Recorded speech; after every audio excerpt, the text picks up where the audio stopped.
The bases dropped on a new edition of Soccer Down here. It's a Wednesday. We've got Mike Conti joining us at 10 o'clock. This is your morning kickoff. Going to be a short one because there's so much stuff to get into. U.S. men's national team with a draw late last night in a mud bath in El Salvador. Very wild CONCACAF-y kind of match. But Jordan Morris rescued a point in the CONCACAF Nations League. Atlanta United defeated Pachuca last night in the American Family Insurance Cup. Dom Dwyer's goal was the difference in the second half. About 500 different players played for both teams. We'll talk about that. MLS dropped a bombshell of a new TV deal with Apple yesterday at noon. $2.5 billion over 10 years. We'll get into what we know about that, what the parameters are of everything going on, what is still out there to be determined. Mauricio Pochettino, according to reports in England right now, he's been fired officially from PSG, or they've agreed to their separation or whatever. It has not been officially announced yet, but it has been agreed to. And he's also one of the leading favorites to take over the English national team because they had a little bit of a stumble yesterday. That's going to be a talking point. Costa Rica gets the last World Cup spot. We're going to find out about World Cup cities tomorrow for 2026. We've got lots of programming here and on 92.9 The Game about all of that. It is insanity right now. So what you probably need to deal with all that insanity is a little bit of coffee, right? Kickoffcoffeeco.com. Use the code SoccerDownHere15. You get 15% off of your purchase. And just know that Kickoff Coffee supports soccer-based youth development organizations. 10% of the proceeds go to those kinds of organizations. Fuji's is one of their partners in the Atlanta area, but they work with organizations worldwide. They're our partners. You guys have been great in supporting Kickoff Coffee, along with your support of Soccer Down Here. And through all of that, you are supporting kids getting an opportunity to play the game, but also learn valuable life skills that will help them down the line and help them be self-sufficient and successful young adults. So kickoffcoffeeco.com. Use the code SoccerDownHere15. That gets you 15% off. And drink your coffee and enjoy it because you're going to need it this week. It's insanity. Let's get everybody into the show. Get started. All right, we're going to start with the game from last night at Mercedes-Benz Stadium. It's not going to be a normal overreaction whatever day because there's not a lot to overreact to. I'm sure we could find it if we want, but we're not going to do that because there's a million other things to talk about as well. There are some big talking points coming out of this one. For me, I was impressed with the front four that we talked about coming in. I was asked yesterday what my lineup would be. I didn't know Mateus Hosechu would be out. I didn't expect Rocco Rios Novo to play the full 90, but the front four was actually absolutely what I expected, with Cisneros playing as a winger, tucking in at times, but playing as a winger defensively and stretching the field wide when needed. I thought the front four looked really good, especially in the first 10 minutes. They were flying. Araujo and Joseph, great combinations. But Cisneros, I believe, will be the starter with Almada out for 3 games due to the suspension. I think we learned that George Campbell very well could be the starting center back next to Alan Franco. I thought you saw what he brings to the table in terms of covering range and being able to play a high line and being a little more comfortable there. Caleb Wiley, I thought, looked pretty good at left back. He had a couple of good defensive plays.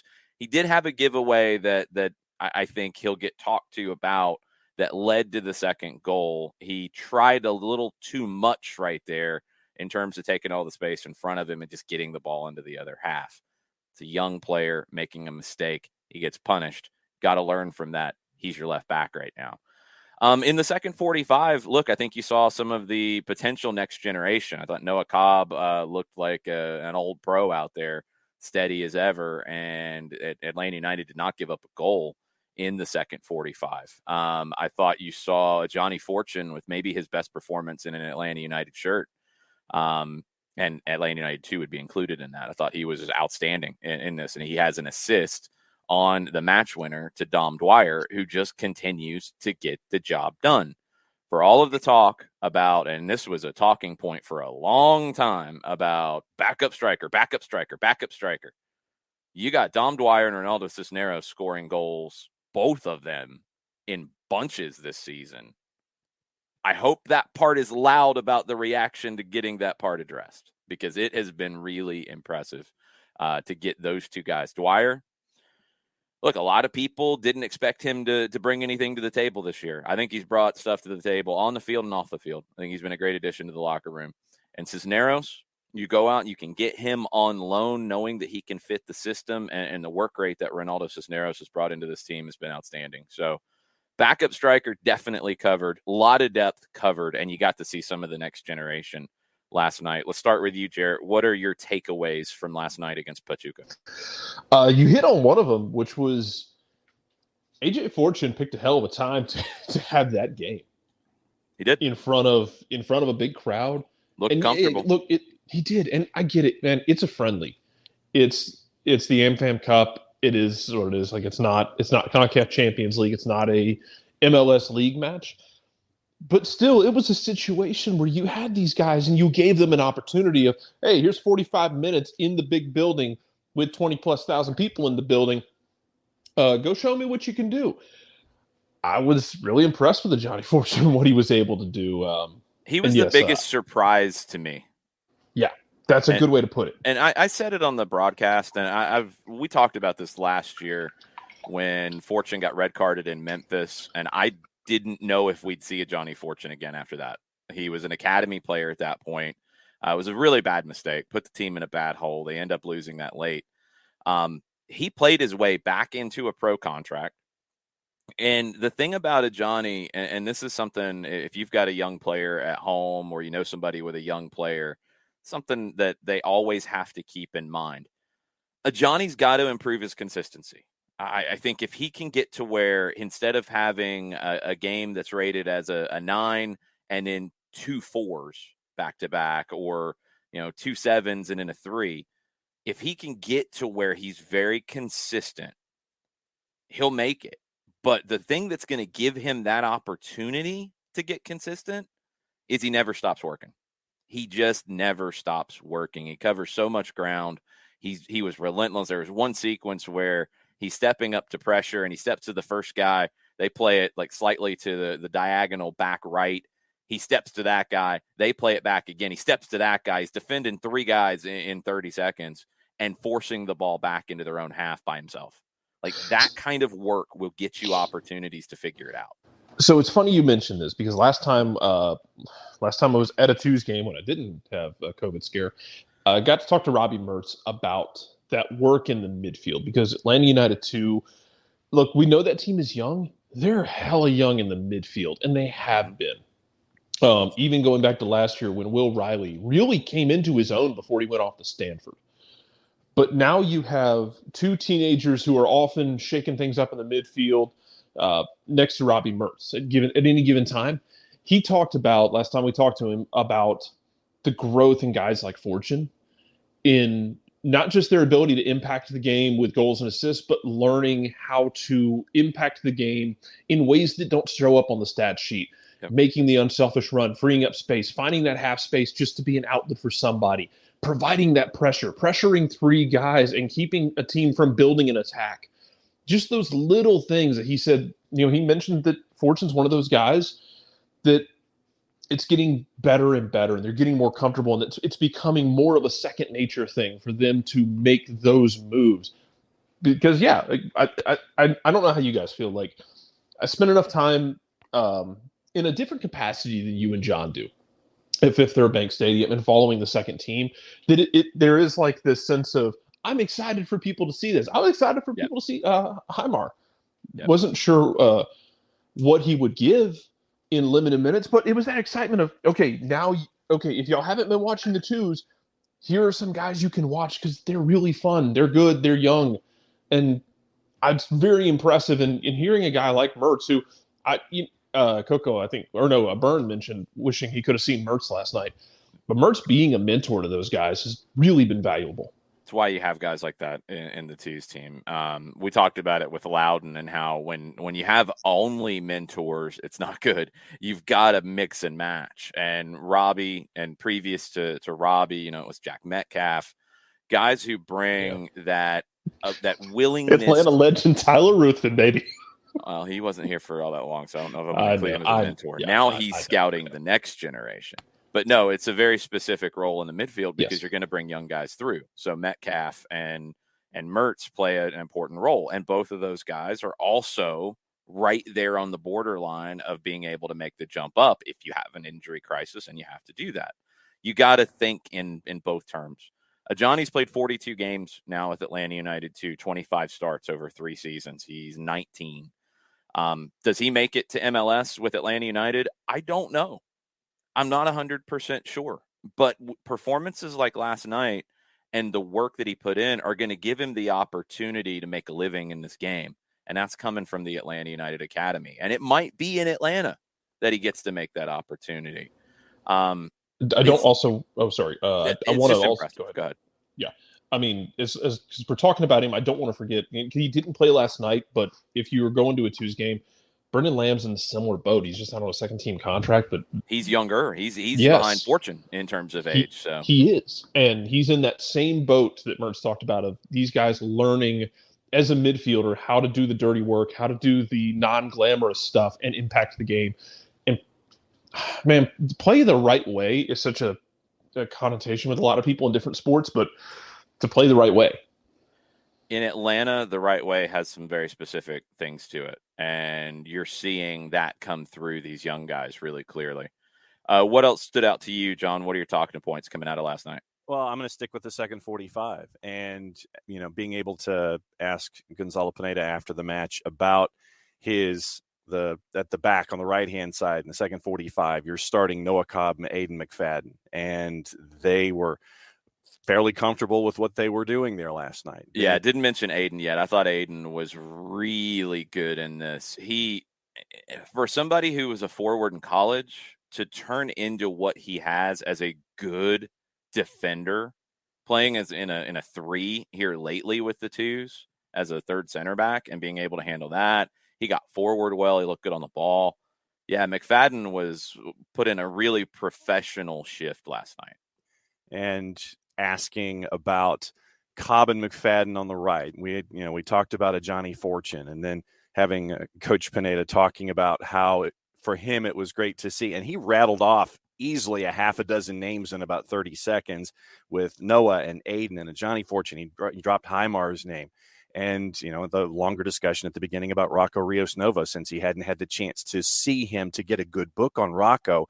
It was that first stage in getting the book that he needed on Rocco Rios Novo for the future, whatever that holds as well for Atlanta United.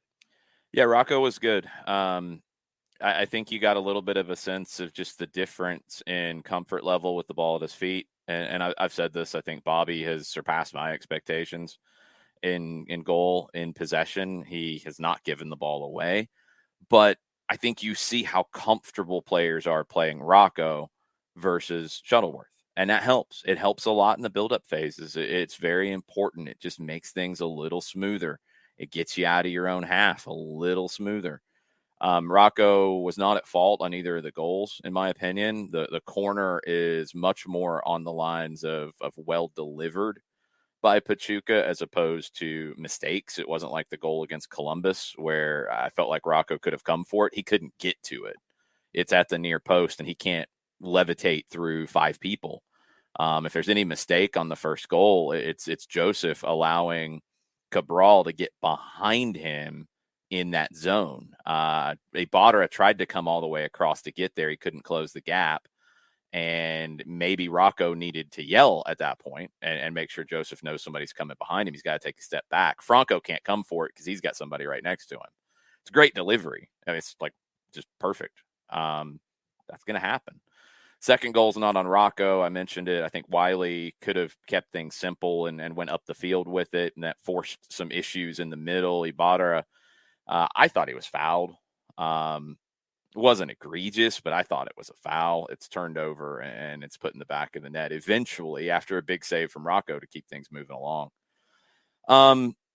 I mean, we've talked a lot about the second 45. I don't want to discount the first 45 with the 2-2 at halftime, and especially the way the team looked in the attack. I thought it was great. And one other player we haven't talked about yet, Jarrett, and I thought he added a lot into the midfield. Mateus Osechu didn't dress here. I'm not sure what the situation is with him. With it being a friendly, you're not going to get normal injury updates and injury reports. So, I mean, if it's something minor that happened in training, you want him available for Sunday. You're not as worried about last night. But Emerson Hyndman steps in, and Hyndman is different. He's similar in a lot of ways to Hosechu, but they have different playing personalities. And I thought you saw how Hyndman meshed with the group, and it looked really good, in my opinion. It did. I think he's a bit more of an attacking guy getting forward. A bit more direct. A bit more north-south. And it's a different look. We'll see how that chemistry goes, but I thought he did well in that situation. And again, it's we don't want to turn into too much of an overreaction Wednesday kind of thing, just because that's not an overreaction to say Hyndman was very good. Oh no, but I mean, like, in terms of breaking down like everything about a friendly. No, we're not. It's just got. But no, Hyndman. It's nothing to take away from Hyndman. Hyndman was really good, and I was glad to see it because it's been a long time coming. And Brad Guzan talked about it on the broadcast. Talking to Emerson in the last week or so about the excitement of getting back on the field, starting a game. Because again, gotta remember, Emerson Hyndman blew out his knee last year. Yep, been a long time since he started a game. Let's jump into the Twitch pitch really quick, John, for about 5 minutes of questions, and I want to get into the MLS TV deal. So anything from last night's game, let's talk about it quickly. And remember, too, we're going to do stoppage time later today, Mike and I, so we'll get a little bit deeper into the game if you want to there. It is a friendly. I don't think we need to go too crazy about it in terms of overreaction, but if there are any questions out there in the Twitch pitch, let's grab them now before we get into TV stuff. Not your Aunt Martha after last night. Do you still think Shuttleworth is the number one? No, and to be clear, Martha, and I said this a million times. I said after the last game that it was wide open. So I mean, let's not play that game. Like, yes, Shuttleworth deserved to start when Brad went down. There is no way around that, and you can't play 2020 hindsight with this game either on that. You had one player who was coming back into the team from another club and has one game at the senior level under his belt versus somebody who had over 220 starts in MLS. It's an easy decision who's going to start. I said it after the Columbus game very clearly that everything was on the table in terms of who should be starting. And I think Pineda echoed that last night where he said everything's a battle positionally. So, I don't think that's really fair to say it that way. But Rocco has shown well. I think people also overreacted to Rocco giving up goals with Atlanta United too and saying that he shouldn't be the guy because of that. I think right now it's a toss-up. And I'm not seeing training, but Rocco had a good enough night last night and he gave you enough in possession that I'm good if it's Rocco on Sunday. I'm absolutely good. But I said it was an open competition after the Columbus game. Couple of specific. No, go ahead, Jared. The Machop Chol. We can have the Machop Chol conversation because I was terrified he hurt himself again right as he came back on the field. But as I said during the game, I think he made his run like a step late. Yeah. He's got to get there. But if he's not getting to that ball, ain't nobody getting to that ball. In terms of reaching with the foot. I understand, but. Yes, people are getting to that ball because they're moving. Because they're making the run. That's the difference. He's like, it's just one that he's got to put away. And look, he hasn't played since February preseason. Yeah, so it's completely understandable, but that's a goal. Yeah, you got to put away. Yeah, I was just very glad he wasn't hurt because the second he hit the post, I'm like, please don't tell me he's hurt again. Yeah, he was okay. He was more frustrated that he didn't make the run. Thank God. A couple of other player-specific questions. B. Spinell wanted to know what you thought of Eric Centeno. Okay. He was the thing about Centeno that I want to see more of. You got to remember, Centeno he's still a teenager. I don't think he's turned 20 yet, and he's got 1 year of NCAA D1 soccer under his belt at the University of the Pacific, not the biggest program. He played in the Sacramento Republic Academy, good academy, but ton of potential. He's still figuring out how to do this at this level. And what I liked last night at times, he put in a good cross early. He was impactful at times, but he also disappears a bit in matches. So what you would expect. He's a young player. He's a project. When he was drafted, we talked about it. He was maybe the most technical player available in the super draft. What we've seen so far from players who were drafted, I would agree with that. But that doesn't mean he's ready yet. That doesn't mean he's ready to play 90 minutes every day with Atlanta United too. He's got to fight and earn that time. He's got to be more consistently impactful on the field, and his defending's got to improve. Those are the two things I keep looking back at. But a good cameo from him. Pretty solid from him, but just need to keep seeing more. We got to put an over/under on the number of stepovers he does in a game. He didn't do too many last night, actually. There was one time where I thought he was going to go step over crazy, and he didn't. He actually put in that good cross quick that I thought could have been dealt with better. Pilgrim, something to be said that the majority of the lineup in the second half were the twos, and they genuinely didn't look bad defending set pieces. Also was enjoyable seeing them to try to force their game out of the back, and despite getting put in some sketchy situations, they held up. That's not a twos versus ones thing about set piece delivery, because we've seen the twos struggle with set pieces just the same as we've seen the first team. There's nothing different that Jack Collison and Gonzalo Pineda are doing. You got to look at the quality of the service in the first half and the second half.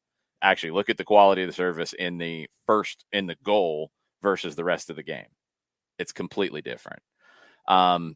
You did with the second group, the one thing you had that was different, it's not about them being twos. It's about two players like Alex DeJohn, who hasn't been with the twos very much, and Aiden McFadden, who are both very aggressive in the air.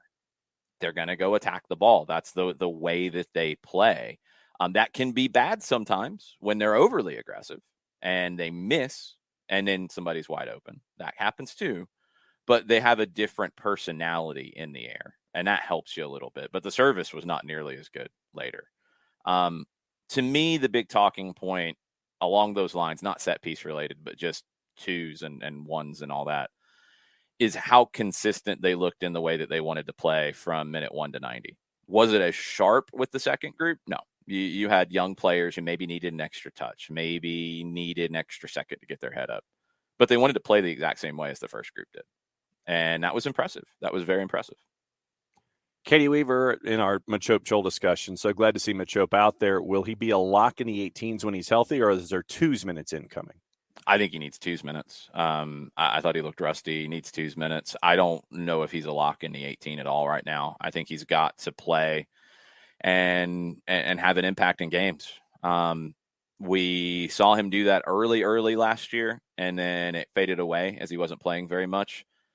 If he, and I don't want this to come off wrong, if he played the rest of the season with the twos, but was impactful the rest of the season, I'll take that, because you'll have a better situation of knowing what he can give you next year. And he'll have a better chance to earn potentially a deal for next year, because I don't know how long his initial contract was. The injury was really bad luck this year, but he's just got to play. I don't think sitting the bench with the first team and not playing very often helps him get better.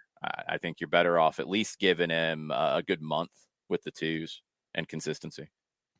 Ricky Ricardo is wondering if Thiago Almada is going to be playing in USL at all during his suspension. Man, I hope so. That'd be fun. It's very possible he gets a game. I don't know. I'm not 100% sure. I haven't heard anything, but yeah, that would be something to keep an eye on. That'd be a blast. I would thoroughly enjoy it. Keeper question from Amelia, wondering how long Bobby Shuttleworth's contract is for. No idea. Let's stop the Bobby Shuttleworth slander, folks, a little bit here. I think it's been over the top, personally. Bobby Shuttleworth is a very good professional, And you guys should know that. And a couple of games where he didn't make big plays doesn't change that. It doesn't. I think the talk about getting rid of Shuttleworth and just completely and utterly trashing the guy consistently across the board is just not fair, honestly. I don't think he's made any glaring mistakes outside of the corner. And he's not the only one who made a mistake on that corner against Columbus. And falling into Hernandez, that happens. That's part of the game. I don't think he made any game-changing plays to the positive, which is what ultimately puts the job up for grabs. But that's a really different thing than a goalkeeper having a series of howlers. You know, you got to set some realistic expectations here. And Bobby Shuttleworth didn't blow you games at all. He didn't. Did he win you any games? No, he did not. And you want your goalkeeper to be able to do that. But I think it's getting a little, it's been way too much on the run him out of town kind of thing. I don't know what kind of deal he signed. I don't know if it was a 1 year with an option. That would be my gut feeling. It could have been 2 years. But he was the number 2. That's what he was signed to do, with the possibility to be the number 1 if you ever had a long-term issue. And the possibility hasn't fully been grabbed by him with both hands. So now it's up for grabs. And if Rocco gets it, Rocco gets it. And we'll see what happens. You would not have signed him to a long-term deal knowing that you were signing Justin Garces to a homegrown, knowing that you had Vicente Reyes coming, and knowing that at that time you had Brad for at least another year. So, I mean, do the math, and I would assume it was a year with an option, but it could be 2 years. And either way, let's stop the running him out of town kind of conversation. It's too much. It's too much. He just might not be the starter, but it's too much. Joe Bost is asking how old Noah Cobb is. 16. Turning 17 here soon. Shiva with a Dom Dwyer question. Starter or super sub? Super sub. Where would he start? He's not starting over Joseph Martinez. And you're not going to play 2 forwards. You like to have... Now, could play 2 forwards at some point? Sure. But that's not how you start. And Jarrett, this is something we've talked about before. This is a team that wants to press when they lose possession. You're much more effective in the way that they do it with a front line of 3 or a 4-2-3-1 that turns into a front line of 3 than 2 forwards. It's just a space issue. Yeah, a lot of times it's just going to be a matter of, how you're doing with what you have available. I mean, in terms of your 3. attack. Yeah. You're covering more space.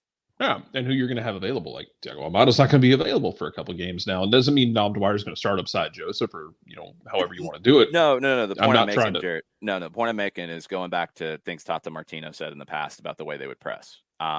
If you play 2 forwards, you can't cover as much ground when you're trying to win the ball back as you can with 3.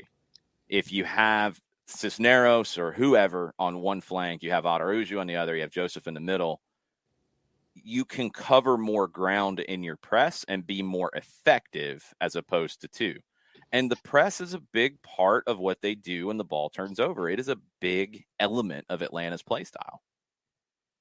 Yeah, and it's not just like there's something to be said for it. I mean, there's something to be said for it. It's not just like an all-out Red Bull-esque press or Philadelphia press.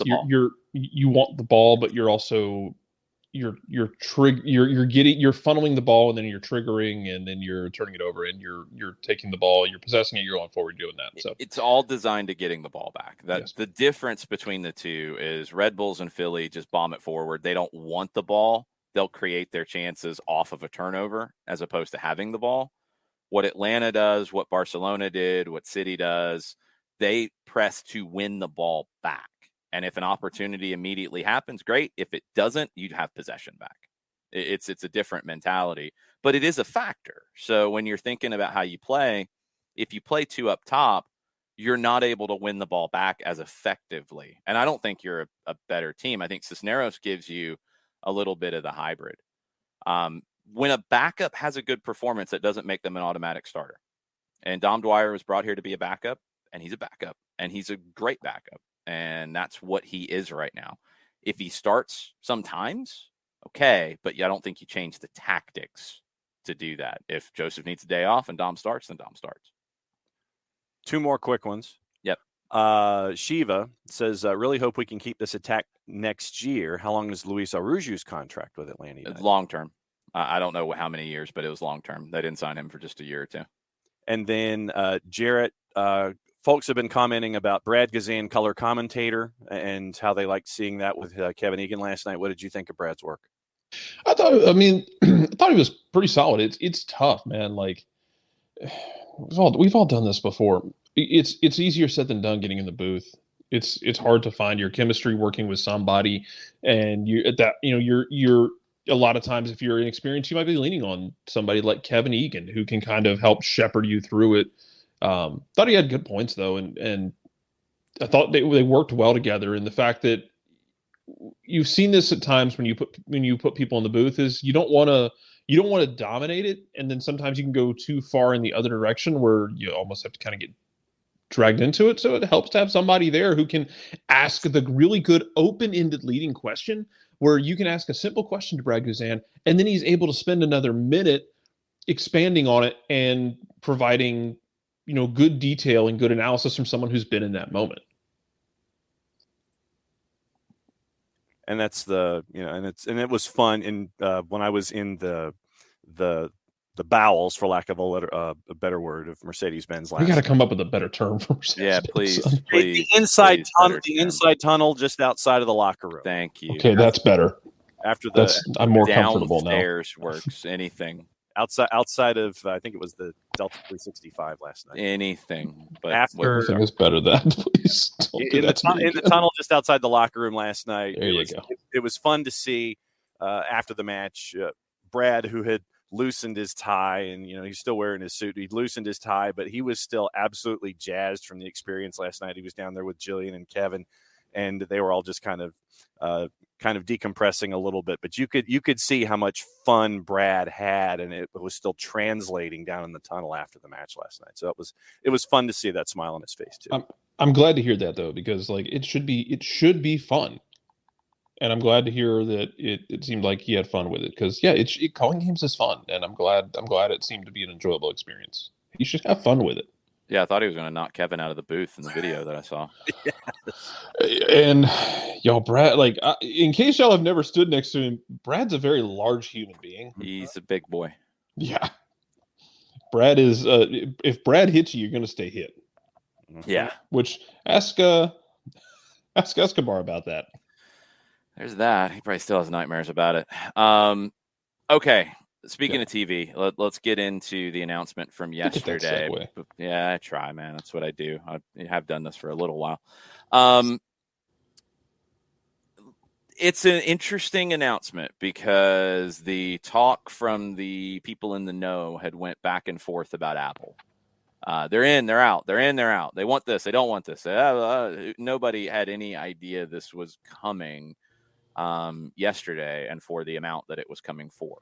I talked about it previously that I thought MLS might have created an unfair expectation and I'm assuming this was coming from the MLS office, saying that they wanted $300 million in their next TV deal.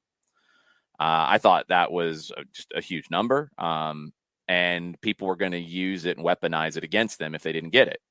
Well, they might just get it.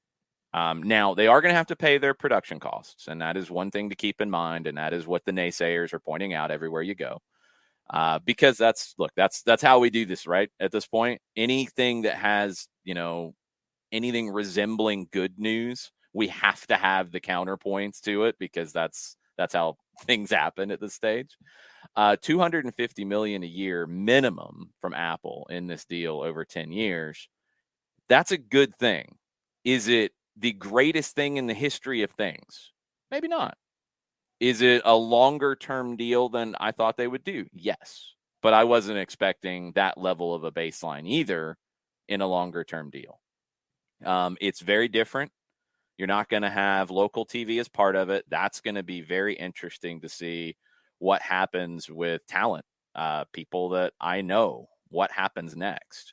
You are going to have local radio, and you'll have the ability to listen to local radio through the Apple app when you watch these games. That's a game changer. They do that with this was not something that is brand new. Other sports have done it. I can't remember who it is. I want to say Major League Baseball's done stuff with this, but I could be wrong. It has been an option, and it was kind of in the back of my mind, like, wow, that'd be amazing if they did that. They're going to do that, according to the reports, which is amazing. And that's in the bullet points of the announcement, that you'll have the option to listen to your local radio. So teams that maybe haven't done anything with local radio, now that you don't have local TV, I would assume you're going to do something with local radio, and it becomes a big opportunity. I think ultimately, in terms of the length of the deal, it's a wash in terms of good, bad, because if you did a shorter deal and then you have the bump after 26 that you could get, maybe you could get more after that, but I don't think you'd get as much before 26 as you're getting now. So that's probably a little bit of the give and take, right? Is 250 mil minimum across the board. As subscribers grow, if you get over a threshold, and we don't know what that threshold is, and we won't know what the subscriber number is because Apple doesn't have to share that, you'll get more than the 250. And you'd hope that you grow that over time, and maybe you get more down the line. If you went back out to market in 27, could you get more? Sure. But I don't think you get the 250 a year up to 27 unless you do the longer term deal. There's still the ability to non-exclusively put games on linear, and they're still talking to ESPN. Sounds like ESPN will do some games, maybe not quite as many as they've been doing, but they will do some games. There's a possibility for Fox, although that sounds a little more remote. There's a possibility for 2-day NA, and that sounds more positive, and they definitely want Leagues Cup with 2-day NA, and that's going to be part of the Apple deal. But they'll take some MLS games as well. Now, I guess your questions coming out of this that we've talked about before, and we'll have Mike Conti on here in about 15 minutes, and we'll go deeper into it, is do you get MLS Cup on linear? Do you need to get MLS Cup on linear? I think it'd be great if you do. I don't know if it's a must. In 5 years, we're probably having a very different conversation about linear versus streaming anyway. We might be having that next year as things change. If Apple gets another property to go along with Major League Baseball and MLS, if they get some of the Big Ten, for example, which is one thing that they're shooting for, then that starts to get that groundswell that ESPN Plus had. And that was one of the selling points of being there was, hey, if you're going to ESPN Plus to watch something else and you see MLS, you might watch MLS. Now, if you're going to Apple for something else, you see MLS, you might watch MLS. I think the hardcores will go there. I think Apple's numbers have already been pretty good anyway. It's a fascinating deal because of how big it is, Jarrett. It is. You were making, and people keep twisting the numbers around. It was around $90 million a year under Soccer United marketing, but some of that was national team stuff. And we don't know the exact breakdown, but generally from people I trust, it's 60 to 65 million that MLS was making in the Soccer United marketing deal that included the national team, 60 to 65 out of the 90. Okay. So you're going from that to 250. Now you are adding production costs, but still, and you have the opportunity to get more. I mean, look, ESPN's not going to pay you 60 like they did last time, if that's what it was, if the games aren't exclusive. How much are they going to pay? Who knows? We'll find out. But you have the opportunity to add more on top. What was your reaction to this deal? Because I didn't see that large of an amount coming.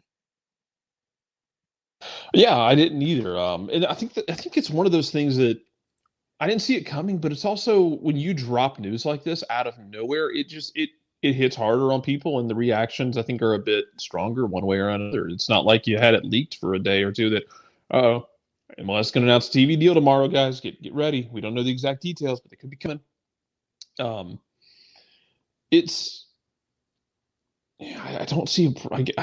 don't see a problem with it. I think for me, I hope you do get some games on like ESPN. I'd love to see them be able to throw a game or two on ABC if they're able to swing that sort of thing. Make it accessible over the air. If somebody wants to put rabbit ears on their TV. I don't know if people still do that in 2022. But yeah, it's because I saw this conversation yesterday about people saying, well, now you can't just flip over a channel and stumble onto the game. When was the last time you did that? But that's where I'm going with this. It's so funny how people consume media differently now than they did. I mean, back in the day, absolutely. 100%. I think that's 100% a legitimate concern. 100% a legitimate concern 10 years ago. Yeah.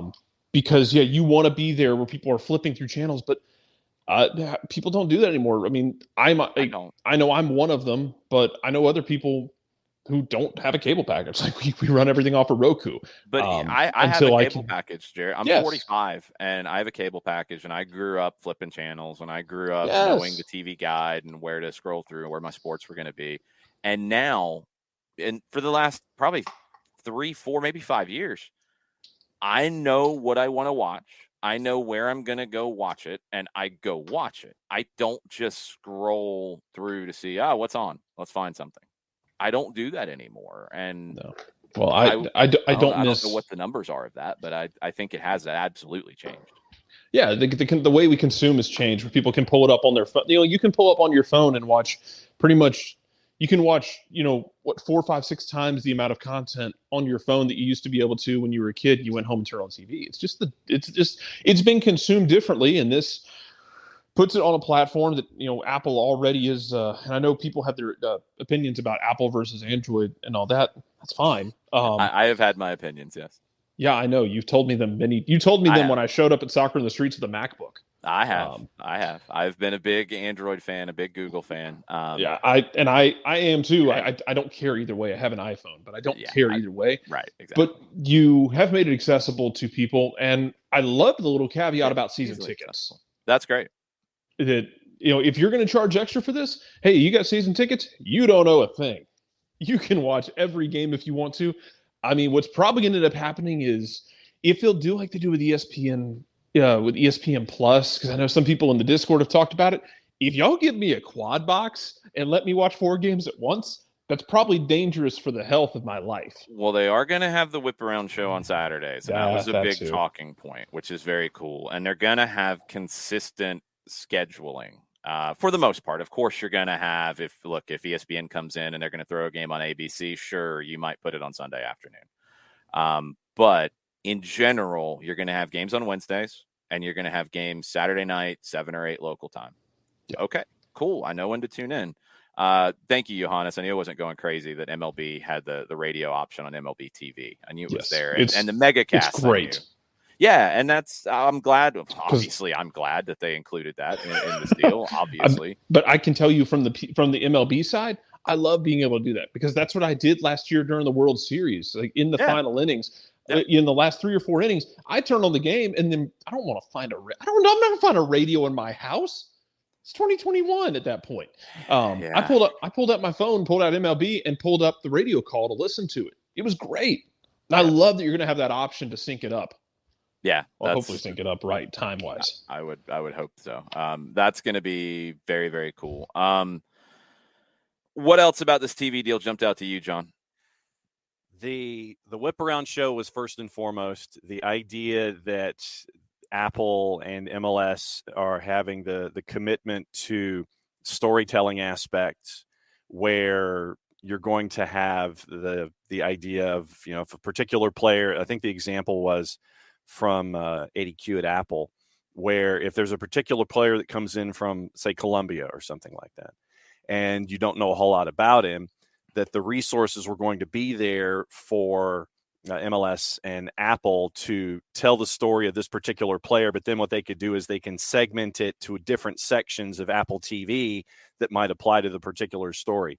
But yeah, for me, the storytelling aspect is going to be huge. The ancillary programming, the pre and the post, the whip around show, all of these things where you're showing a commitment to not just the games themselves, but everything else that involves the education of soccer fans to these players, to these teams, and all of that kind of stuff. That three-dimensional part was big for me when it comes to the consistency of the scheduling and what Apple TV is looking to do with it. Thomas with a question, and you guys have been in this side of things before, and I want you to walk him through this. we know MLS is going to pay for the production. They have to bear the production costs. And Thomas says MLS will pay for production, but who will actually do the production? I think maybe we're splitting hairs here. Says, I assume it'll be a partnership with Apple and the league, both having significant influence over most aspects of it. In your history, start with you, John, and in these kinds of situations where, I mean, what would be the best way to describe this? If Apple's, and again, we're in a new world, so all the old school ways don't necessarily apply, but Apple is the distribution partner. Yeah. The production is done by the league. They're going to have the say over how it is produced. Mm-hmm. I mean, it's a partnership between the two. So, of course, Apple's going to have input. But if MLS is paying for it, they're going to have the final say in how it looks, I would assume. Yes, and with the connections that the league has with people that they trust, personnel that they trust, whether it's a production behind the scenes, in front of the camera, those kinds of things, those connections are there. Now what you're doing, you're just bringing all of those individuals under that one umbrella and sitting there and instead of having to make 35 different phone calls and say, okay, well, we need this, and this to equal the storytelling aspect of it. Now everything is within your own control and it's within your purview. So you're streamlining everything. I think maybe, Jarrett, the way, I don't know, I might be wrong in trying to get to this point, but the point I want to make is, okay, in the past, you had Bally Sports South, you had Spectrum in LA, you had whoever else. So you had individual local partners doing games. They were paying for their own production. They had their own producers. They had their own way of doing it outside of graphics packages, which were not even consistent across the league, but generally were consistent. Now you've got a centralized area of graphic, of style, of those things. But in terms of the personnel, and you've done this in terms of running camera, there's people who are out there who right now do this for a variety of partners. You'll get booked for an event, you'll do the event. Maybe I guess the question would be, if MLS is going to do this consistently, do they build crews in each city to do the home games in that city, kind of based off who's been doing the games before? Yeah, I mean, because you'll generally have your in-house crew who does things, which is what I always did. Now, when you say in-house crew, whose house?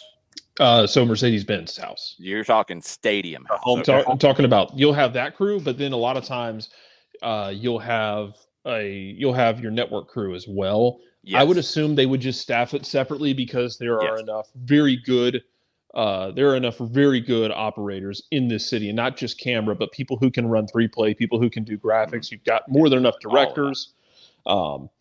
You've got more than enough people who can do that kind of stuff and do it very, very, very well.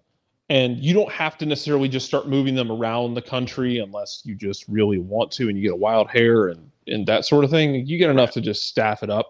It feels to me like you've kind of, and this isn't a direct perfect comparison, but it feels to me like you went from an MLB model, which was team specific, individual rights. We've got our individual broadcast teams. We've got, it's regionalized. Nothing is uniform across the board, to more of the NFL model where it's going to be more of a uniform. We have our set days that we're going to do this unless there's something that's happening that's creating a conflict. We're going to have set people calling things. We're going to have set graphics packages. They're going to be, let me tell you that is, somebody is going to like drink of happiness on the local side, because it takes work to put together those graphics packages. People, they put a lot of work into that stuff. I would assume that's going to be given to you now. Exactly. Yes. If that's just going to be given to you, down, and you don't have a director sitting there having to make graphics packages at 2 a.m., they're going to be spending that time drinking, not sleeping, drinking in happiness, because they don't have to make a graphics package because MLS will send it on over.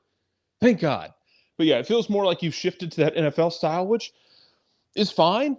It's going to be interesting to see where people land, because everyone has their regional broadcasters on the TV side.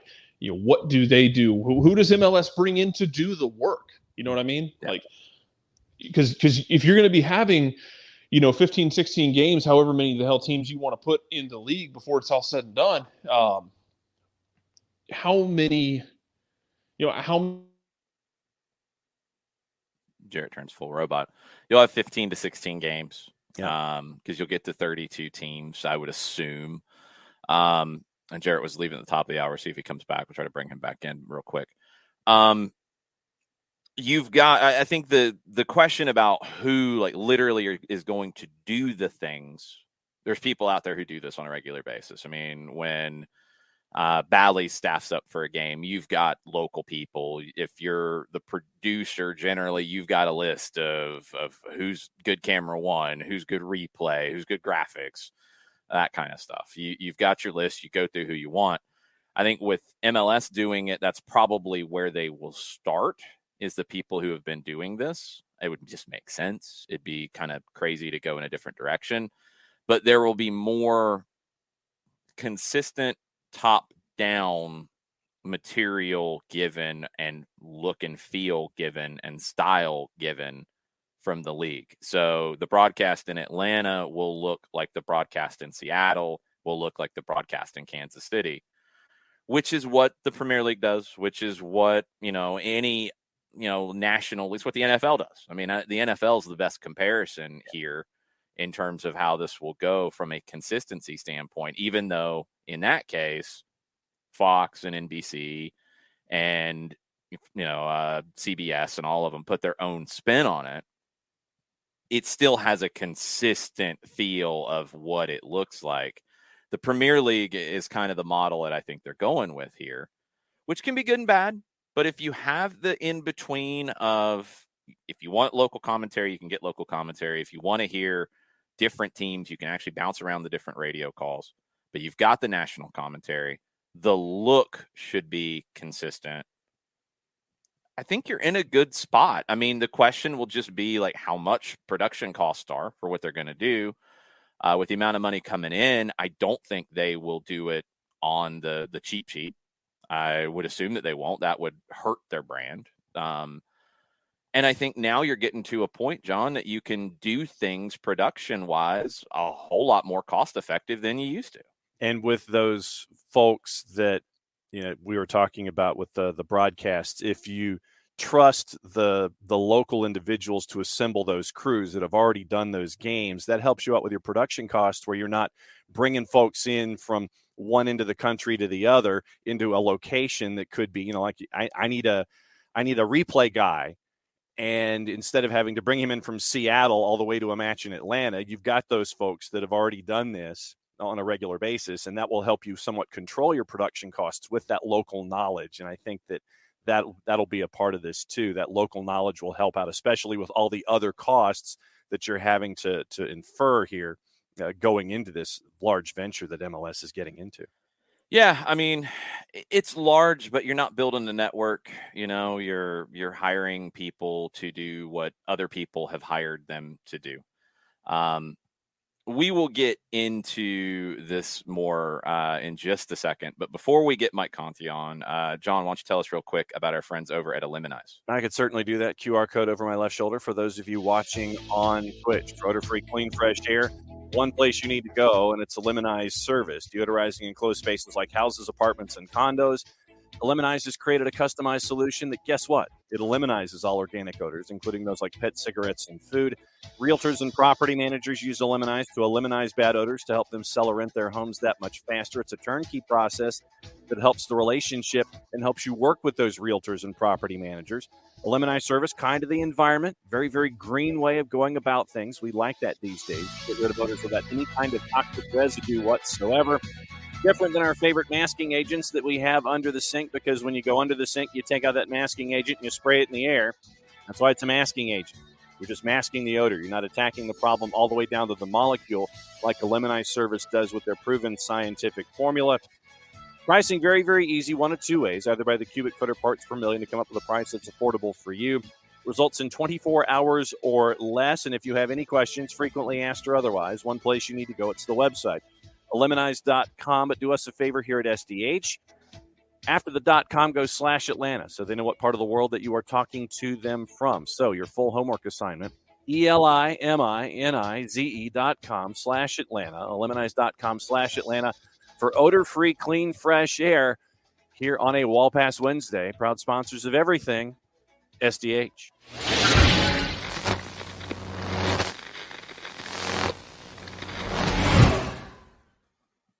right, let's get Mike Conti on the line. We've talked a good bit about the game from last night, and I definitely want to get into that a little bit with you. We'll save some for stoppage time later at 2 o'clock. But we're talking about the TV deal and all of the stuff around it. Question about the production cost element of it, because that's maybe the biggest difference here. You're getting a lot of money coming in from Apple, but you're going to have to take on production costs and just what that looks like and what that looks like in the modern world that we're dealing with right now. I don't think it's a crazy. I mean, they'll have the personnel. Let's start there. The personnel won't be the issue on the production cost thing. It's how much they outlay to each broadcast in terms of production cost is the question I want to get Well, I think centralizing the production will probably help mitigate some of the excessive costs. One of the things that I have come to understand about the linear piece that I guess the league is trying to wrap up with ESPN and Univision. And possibly Fox, according to some reports. Right. Possibly. It's going to be, well, let me back up. The visual appearance of every match broadcast will be the same. Yeah. Think about the Premier League and how it looks in England. It's the same score bug, same graphics, same replay wipe, same production elements, everything. Everything's going to look the same. It's my understanding that the linear part of this deal, where ESPN and or Fox and Univision will get on it, they're going to show the Apple broadcast. Like all the broadcasts are going to come out of the centralized facility. That helps with some of the production costs. It is my understanding that most matches will have on-site announcers, but I think what you can probably deduce from that, guys, I don't know for sure, because I don't know exactly what the plan is. I don't even know where the centralized production hub will be and who's doing it. But I would deduce that if you have a game in Chicago, there's a really good chance that the broadcast personnel who work Chicago Fire matches currently might be doing a match in Chicago. Yeah. If you have a match in New England, you might hear Brad Feldman call that. Yeah. Because he's already there. That's one of the things you can do, again, to mitigate your production costs, is you can use announcers who are based in those cities if you want them to be on site. If there are a handful of matches where you want to produce from off-site, and so you're doing it down in Fort Lauderdale, you're probably going to hear a lot of the voices you typically hear on things that are produced out of Fort Lauderdale. So, but it's my understanding that, again, from what I've heard from my sources, that ESPN went to the league and said, you've got to pay our production costs. And if that's the case, okay, that'll happen. But then it's going to be a full league production on ESPN. And it'll look like the same deal that they're doing on Apple. It won't be the ESPN score bugs. It might not even be Champion and Twelman unless they get hired by the league to do games. It's going to be, because it's going to be simulcast on Apple. I mean, right. Apple gets everything. Right. I think one of the big unanswered questions to all of this is playoffs and cup. Is that exclusively on Apple, or is there going to be a linear companion piece to that? And I think the league needs to proceed with caution on that, as we've talked about. But rambling answer. I have so many thoughts on this media deal. So many thoughts. I'm glad we're here for. Yeah, man. I think in general, like, there's been a little bit of a losing of the plot here, as some narratives picking apart this deal have started to emerge. And I think there's been a little bit of a loss of plot. Major League Soccer is getting a minimum of $250 million per year, a minimum of $2.5 billion from Apple right off the bat, not including what they're going to get from their linear partners, not including all these bonuses and incentives that are apparently rolled in based on number of subscribers. I've read that it could very realistically go to $300 million a year, $3 billion over the life of the deal. That is a win for the league and those who invest in it. That's a win. That is a huge, huge victory that will, by the way, have implications far beyond what it's going to be like to watch a game on TV, because it will probably allow teams to increase their spending. The players will benefit because they are going to see a percentage of the media rights. That's not a surprise, by the way. We knew that in 2020 when the CBA came out. And it's not bad stuff from the league to subtract the production costs before they divide up the percentage. That was always agreed to. And by the way, the production cost, I think people would be surprised what a low number that is, especially when you're centralizing production. I mean, it's not like, it's $250 million, but $100 million of production costs. No way. No. I promise you it's not that much. It's not cheap, but it's not that much. So let's not lose the plot in all of this before we get bogged down on distribution and subscriptions and all of that. The league made a lot of money. The league made the amount of money that they were intending to make, and they could make even a little bit more, depending on if ESPN and Univision come in with money. And I would imagine they're going to get a rights fee at least on the Spanish language side of the linear deal. I think they'll get something on both. It just might not be a whole lot. The Spanish one, I think, will be more. Yes, I agree. I agree. Now, here's the concern, and I don't want to. You guys drive the conversation. I don't want to repeat anything you guys have already talked about. I think the legitimate concern, and I've said this from the jump when we've started to talk about how this media rights deal would evolve. I think the league's got to be careful. Because while most people who currently consume the product are very savvy with digital consumption and streaming and everything like that, I still think there is a perception, rightly or wrongly, out there that if you are not on linear TV, you are not as important as the leagues that are on linear TV. That is a concern of mine. I don't want to see Major League Soccer branded as lesser than the National Hockey League or the NBA or Major League Baseball or the NFL, because those leagues all have extensive linear deals with ESPN and Major League Soccer does not. On the contrary, Major League Soccer has had a long-term relationship with ESPN, and ESPN, quite frankly, has not held up its end of the bargain in properly broadcasting and promoting this league. Flat out.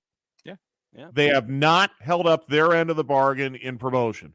They, frankly, have fallen woefully short on the production side. There is no shoulder programming. There is no pre-match show for an ESPN match. There's no post-match show. There's no whip-around show. There's no daily talk show like ESPN does for the National Hockey League and the NBA and Major League Baseball. And the times when it is mentioned in their other soccer commentary and ESPN FC or others, a lot of times it's negative. Yeah. It's derisive. Yes. So here's where we are. I mean, you've got to work with partners who are going to help you grow the league. I'm very, very conflicted on it, guys, because I do believe like ESPN is a very, very influential media source in this country. Of course. And a lot of people subscribe to ESPN because they want Monday Night Football and college football and the NBA and Major League Baseball. And they leave their TV turned on to ESPN. And if a Major League Soccer match should appear when your TV is turned on, there's a good chance that someone who might not otherwise watch it is going to sample the product. And it does scare me a little bit now that in order to get people exposed to your product, you're going to have them subscribe to another service. For people who already consume Major League Soccer, for the three of us, for I would imagine 99.9% of the people watching and listening to us right now, this deal's great. It's a home run. Because it makes every match accessible. And in many cases, if you have season tickets already, it's free.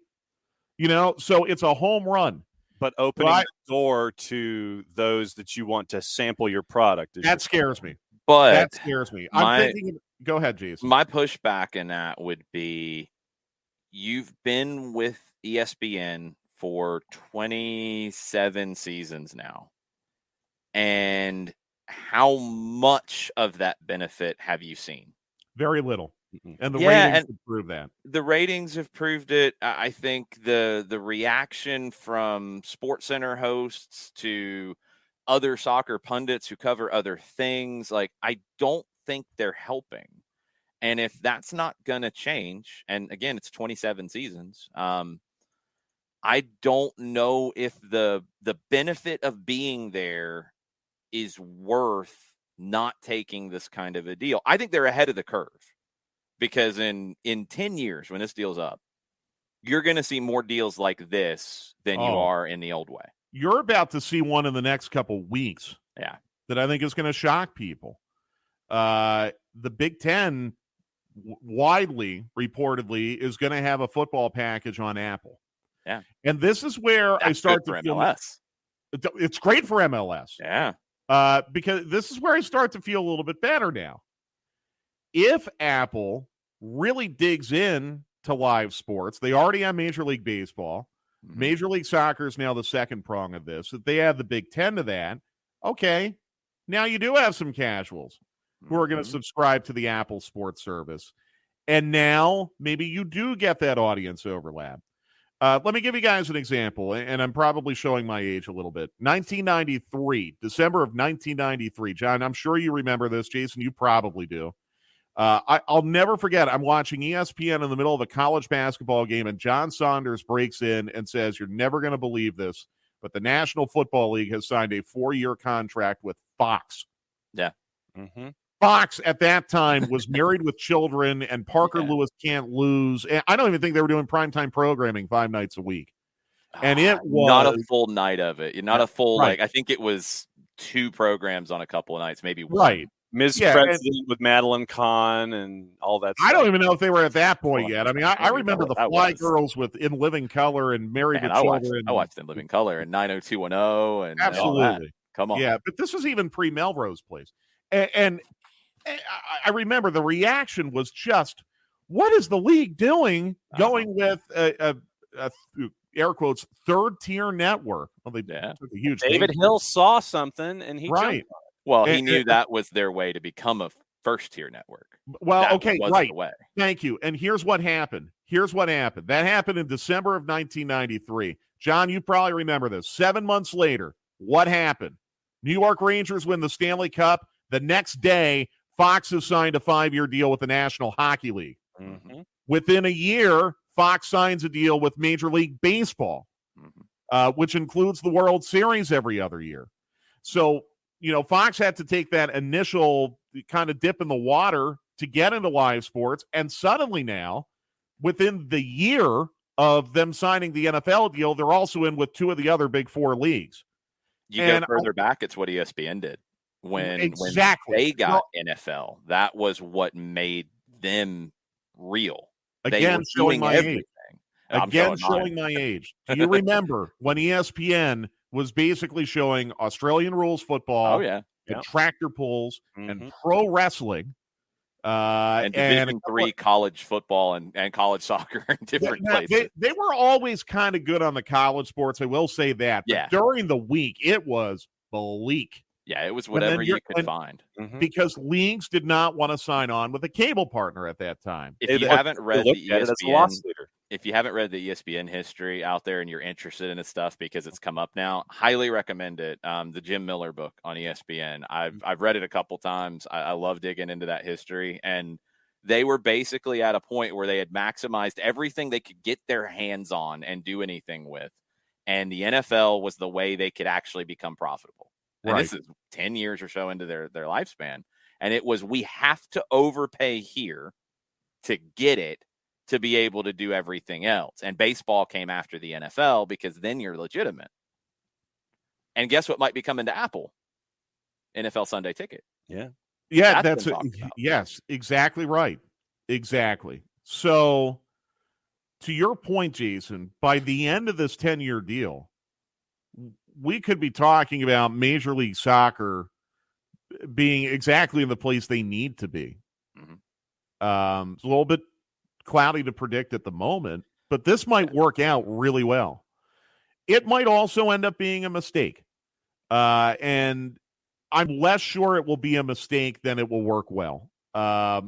Again, I think where Major League Soccer is buttering its bread right now is with the in-stadium fan experience. Okay, we see the attendance numbers at Atlanta United, Seattle, Cincinnati. I mean, there's a pretty decent number of clubs that are selling out their stadiums on a consistent basis. Mhm.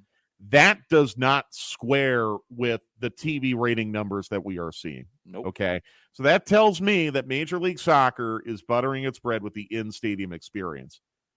That is okay. By the way, that is fine. There's nothing wrong with that whatsoever. In fact, it's a good thing to be in a position where you don't have to be reliant on television ratings to shore up the popularity of your league. So I think what the league had to do in this case was find a way to super serve the audience it already had and not do something that could damage the audience it already had. What was damaging the audience it already had? Local blackouts. Yeah. And inaccessibility of local broadcasts. Yep. So the league's remedied that now. Again, everyone watching and listening to us this morning is going to benefit because of that.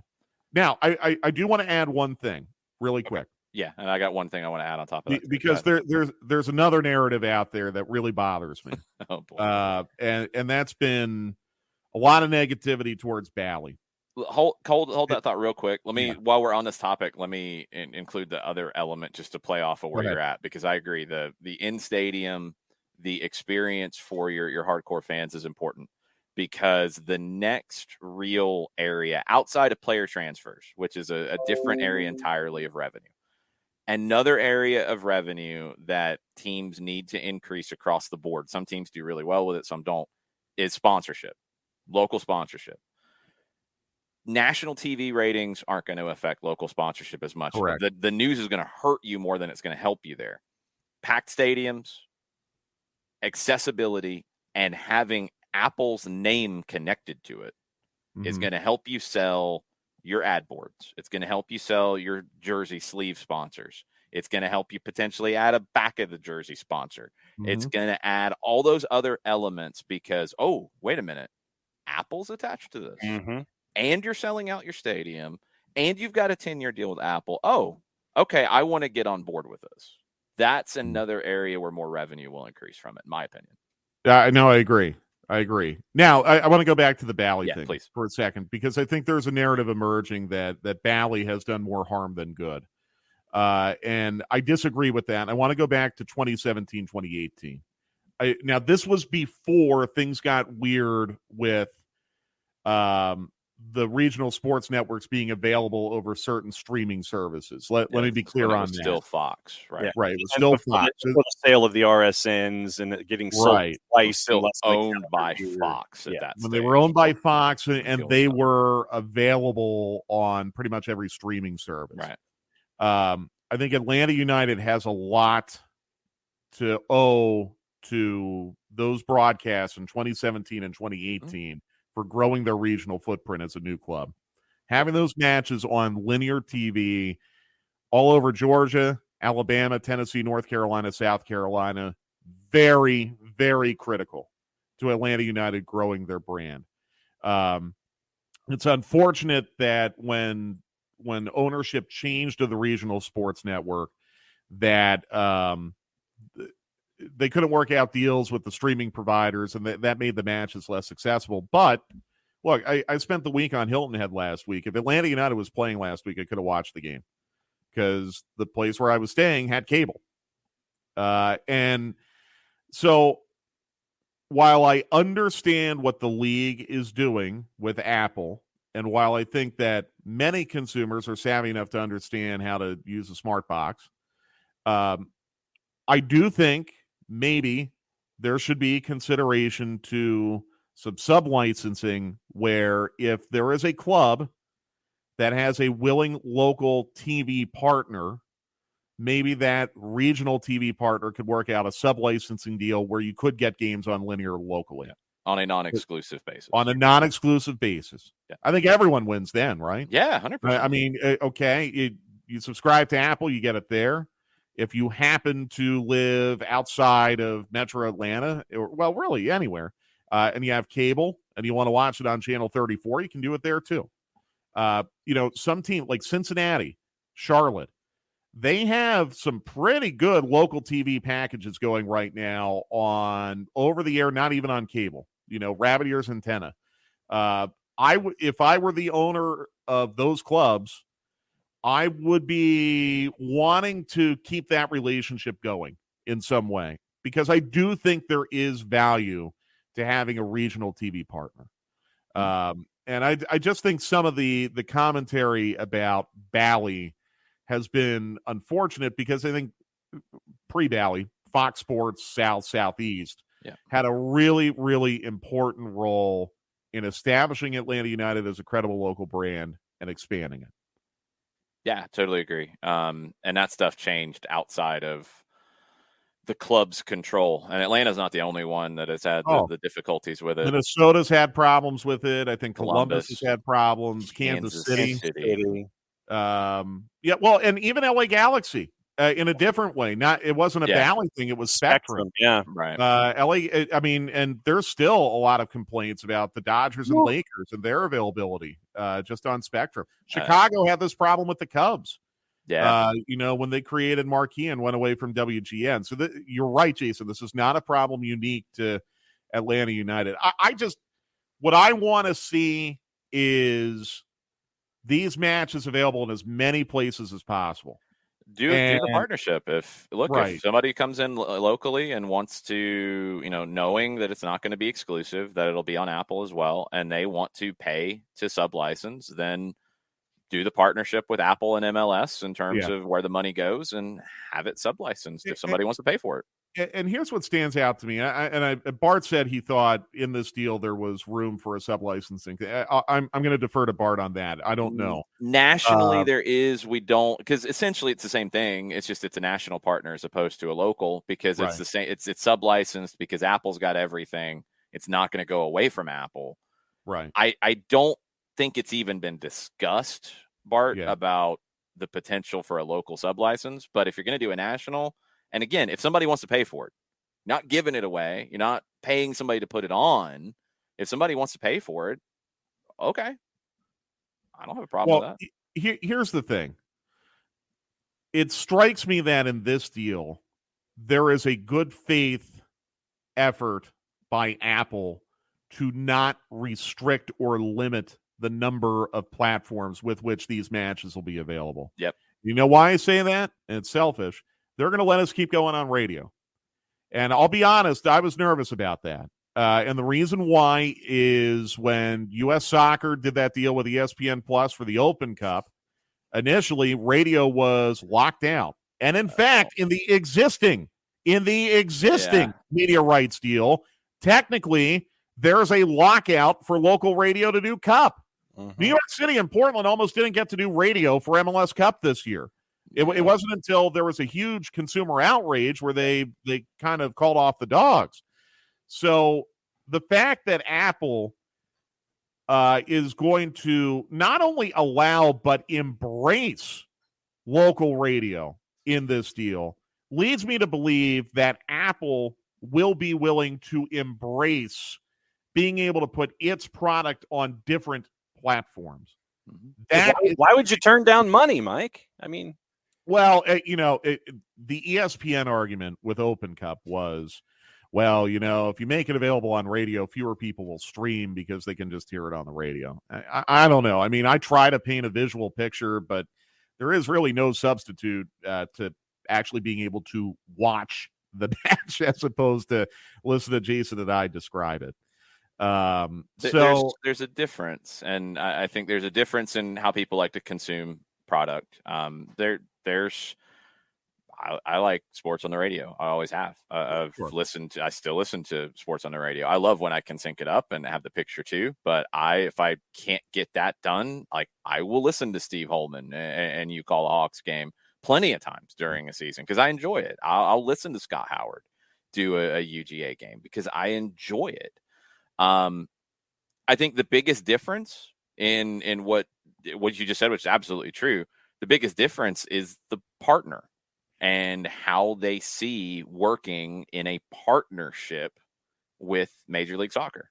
And I think previous partners maybe looked at it more from a top-down standpoint of we are the more necessary part here. Whereas this, in all aspects of it, feels like a true partnership to grow the league and grow the other side of the partnership, as opposed to, no, you need us. Yeah. And it's a credit to the people involved in this on both sides of it. Well, I mean, look, here's a positive. We don't know that this is in the contract, but I know this is usually pretty standard in contracts where you sign a long-term deal like this. Usually at the end of the window, there is an opportunity to extend or have first right of refusal or something. Exclusive negotiating, at least. Yeah. And what Apple would be foolish to not try to put themselves in a position where in 2032, they're in the driver's seat to renew rights to something that is now worth $800 million a year, and they might only have to pay $6 million. You know, the way that you get there is to do everything you possibly can to enhance the value of the product. And I trust that Apple's going to do that. I really do. So serves them well. Serves everybody well. Absolutely. So, look, you know, when we were starting to hear some things about how this is going to turn out, I cringed a little because, again, I do think there is an incorrect perception that if you're nonlinear, you're not important. But I think Major League Soccer fans are huge winners. Mm-hmm. Huge winners with and players. Players are huge winners with the percentage of the rights that they'll get. Clubs will be winners with the increased revenue they'll get. And, you know, it could be a big winner in all this is Apple. Mm-hmm. What happens if Lionel Messi, remember, you have no geofencing now. This is available worldwide on the internet, by the way. And that's another misnomer. You do not need Apple TV. You don't need a box or, a Mac or an iPhone or anything like this. You can open up an internet window and watch these matches the way that they're going to distribute this. Anywhere in the world. What happens if in 2 years Lionel Messi says, you know what, I'm going to go play for Inter Miami now? Apple overnight probably gets how many million subscribers overnight? 11 billion to see right, Messi from all parts of the world. You know? So it's a great opportunity for Apple. Apple, look, there are instances that I can think of where a local TV partner has gone to a team and said, you want that free agent? Okay, we'll up our rights fee a little bit so you can get them because we know that will enhance the value of what we're televising. Don't be shocked if the Messi thing goes down. Don't be shocked if Apple has a direct role in making that happen in some way. Don't be shocked. Be good business by Apple. So I think it's a very, very exciting prospect. They're definitely going to capitalize from the interest in 26. And what I really can't wait to see is Apple putting money where their mouth is with the pre-match, post-match, whip around, week of match programming, because that has not been done at all by your existing partners. And now finally we're going to get the whip around's the easy one. That was a big talking point. That's going to be great on Saturday night. So I love that. Teams will have the ability to do local pre and post on top of the Apple broadcast. I know that was talked about. I don't know the logistics and what that looks like. We'll find out. I've even heard teams might be allowed to do second screen viewing experiences like watch along. Yeah, you could definitely do watch alongs and stuff. And it seems like that'd be something they would embrace because, again, it's a watch along. You're not watching the game on, for example, Twitch. You're watching other people watch the game, and you probably want to watch the game too. So you're going to go be an Apple subscriber to do that. So many different aspects of it. It's exciting. We're going to learn more about it. I'm sure they're going to roll stuff out as the rest of the year goes on about how this is going to look for next year, and we'll get a better sense of it. We'll talk more about Atlanta and Pachuca today on stoppage time and look ahead to Miami. And I'm sure stuff with this will come up too. Yeah. But which player last night for Atlanta United do you think helped themselves the most in the match against Pachuca? Can I steal your answer from the broadcast last night? George Campbell. I thought he was excellent. I don't know, but it certainly felt like the group that was out for the first 45 on Tuesday is going to be your starting group on Sunday. That's my gut feeling too. And I think George Campbell absolutely cemented himself as being part of that group. Secondary to that, Noah Cobb, Johnny Fortune, Aiden McFadden. Those three really stood out to me in the second group. But again, probably difficult for those three right now to penetrate the first team and get some minutes. Noah Cobb may be the closest just because of need right now until the international window opens up. I thought George Campbell was really good and needed that performance. George has been, I think, unfairly criticized this year. I think there's been a lot of harshness to the way that George Campbell has been analyzed. I think he's been, for the most part, really good. He'll make an error every now and then, but everyone does. Yeah. And I don't remember really a George Campbell error producing a goal. Even last night, I don't remember a George Campbell error really producing a goal this year. There was a Caleb Wiley error last night that produced a goal, quite frankly. Yeah. So it's going to happen. Yeah, exactly. It's friendly too. I thought Campbell was really good. The other one, just real quick, might be Rocco. Yeah. Because the way that Pineda was talking after the match, it sounded like maybe Rocco had opened the door to maybe getting a look on Sunday. Yeah, it's like we talked about after Columbus. I think, the mistake that Shuttleworth made there, and then the confidence issues we saw in possession after, the door got opened. I don't know if Rocco has convincingly shut the door in terms of him being the starter, but I think he's done enough to get an opportunity to start. And his 90 minutes last night was good. So yeah, we'll dig deeper into that on stoppage time today at 2:00. If you guys have further questions on MLS TV, look ahead to Miami. It's going to be a packed stoppage time. We'll even look ahead a little bit to big things tomorrow, where Atlanta could become a World Cup city. Yeah, we might be doing multiple stoppage times this week. The way this we might be very, very busy. Yeah, and really looking forward to breaking down last night with you at 2 p.m. That was I'm really pleased with what we saw last night. That was a fun match. People who went got their money's worth. Full credit to Pachuca. They came in here. They wanted to play. They played a clean game. Great sportsmanship each way. And well played. Very positive soccer. It was a good night for soccer last night in Atlanta. Were the two of you able to catch your breath in the first 25 minutes? Not really. No. I mean, it's like an ice hockey game at times, but loved it. Really, I even thought the referee was good. Everything about last night was good. Yeah, probably did a good job. It was good. We'll talk more about it today at 2:00. Thanks, Mike. See you guys. Be good. Make sure you're following Mike Conti 929 on the social medias. We got a million things to touch on before we go because news is crazy. We haven't even talked about the U.S. playing in a, mud bowl against El Salvador. Crazy game. Bart Keeler is going to do a Nations League recap of the two games. Should come out Friday, hopefully, on the network and dig deeper into it. Jordan Morris with the big late equalizer. Greg Berhalter, his assessment of the June window, he said the guys had a different focus to them in this camp. Although we had some more free time off the field when they were on the training field at the stadium for the games, they had a different focus and the group grew together. The group grew stronger throughout these 3 weeks. I think they enjoyed it. And I learned that we're a dangerous team. We're a team that can compete on days like today, and we can play soccer when it's necessary. We can hurt teams with our defensive pressure. We can hurt teams with our offensive movement. So overall, coming out of the window in a positive way, we still have work to do to get ready for the World Cup, and we're going to use the September window to finalize things. But I'm excited to see what this group can do at the World Cup. I would agree with where we are. That was not much of a soccer match last night. You couldn't really play the way you wanted to play, but you had to fight. And you're going to have a game in the World Cup in the 3 group stage games where it ain't pretty.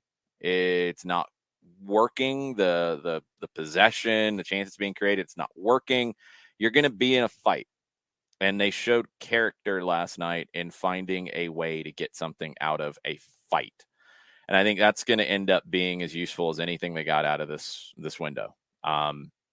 You get to September, it's going to be about final touches. It's going to be about maybe seeing what you can look like with 3 center backs if you want to look at that for 45 minutes.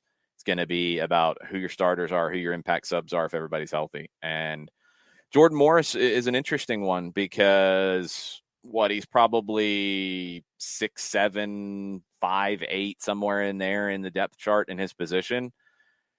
Has he done enough to get a ticket to the World Cup? Does he have to do more with Seattle the rest of the way? By the way, Seattle had a big night last night, 4-0 win over Vancouver. Does Jordan have to show more to get to the World Cup? Is he somebody that Berhalter and the team believe in being able to get these moments late? He's right on that borderline, right on the borderline. One more quote from Berhalter last night on Haji Wright. Said, and he started, it's always difficult when players get a chance and they don't capitalize on it. It's difficult for the coaches and it's difficult for teammates. We thought he could be a force, but it just wasn't his night tonight. The number 9 question, I think, is still in Jesus Ferreira's bag. I think he's the one who can answer the question. And I think he's done a decent bit to answer it. I think he's probably the answer right now. If Wright lights it up in league, if Pefok lights it up in league, if Pepe lights it up in league, maybe we're having a different conversation. But I think the number 9 is Jesus Ferreira's to lose at this stage. Anything else from El Salvador you want to touch on real quick, John? I mean, just thinking back, I was going to go to some of the stuff in the timeline really quickly that kind of was in line with what I was thinking. Bart in Twitch Pitch says, last night actually did more to show me this team might have it in them to do something special in Qatar. This window as a whole was really positive. Yeah, it was. It was. They showed a lot. Hopefully it translates to Qatar. I mean, this World Cup's going to be so weird. It can all look good now, and then it can not look good by the time you get there because you're not going to have really time to prepare. The fact that it looks good now makes me feel better about it. Like if I'm a U.S. fan versus an England fan right now, I'm feeling a lot better about the U.S. Yeah. If you're a France fan right now, of course you've got the talent. Of course you're going to feel like, hey, they're going to figure it out. We're going to be able to out-talent people, and you probably will to a degree. But if you're the U.S., if you are Argentina, if you are Brazil, if you're maybe South Korea, if you're Ecuador, I think, if you're some of these nations that have had a good run, if you're Denmark, if you're Spain, you're going to feel a lot better going into this World Cup with what you've learned in the summer. And it's not a long list. And it's not necessarily the favorites on this list outside of Brazil and Argentina. But you've learned a lot more. And just with not having a traditional run-up, I think you have to feel a lot better. If it's good now, that it can be good in November. If it's not good now, you don't really have time to make it good. You're just hoping that players return to type or players play well or good players show through. I mean, you're hoping. If you're the U.S., if you're some of these others, I think you feel fairly confident that you're going to have a good tournament.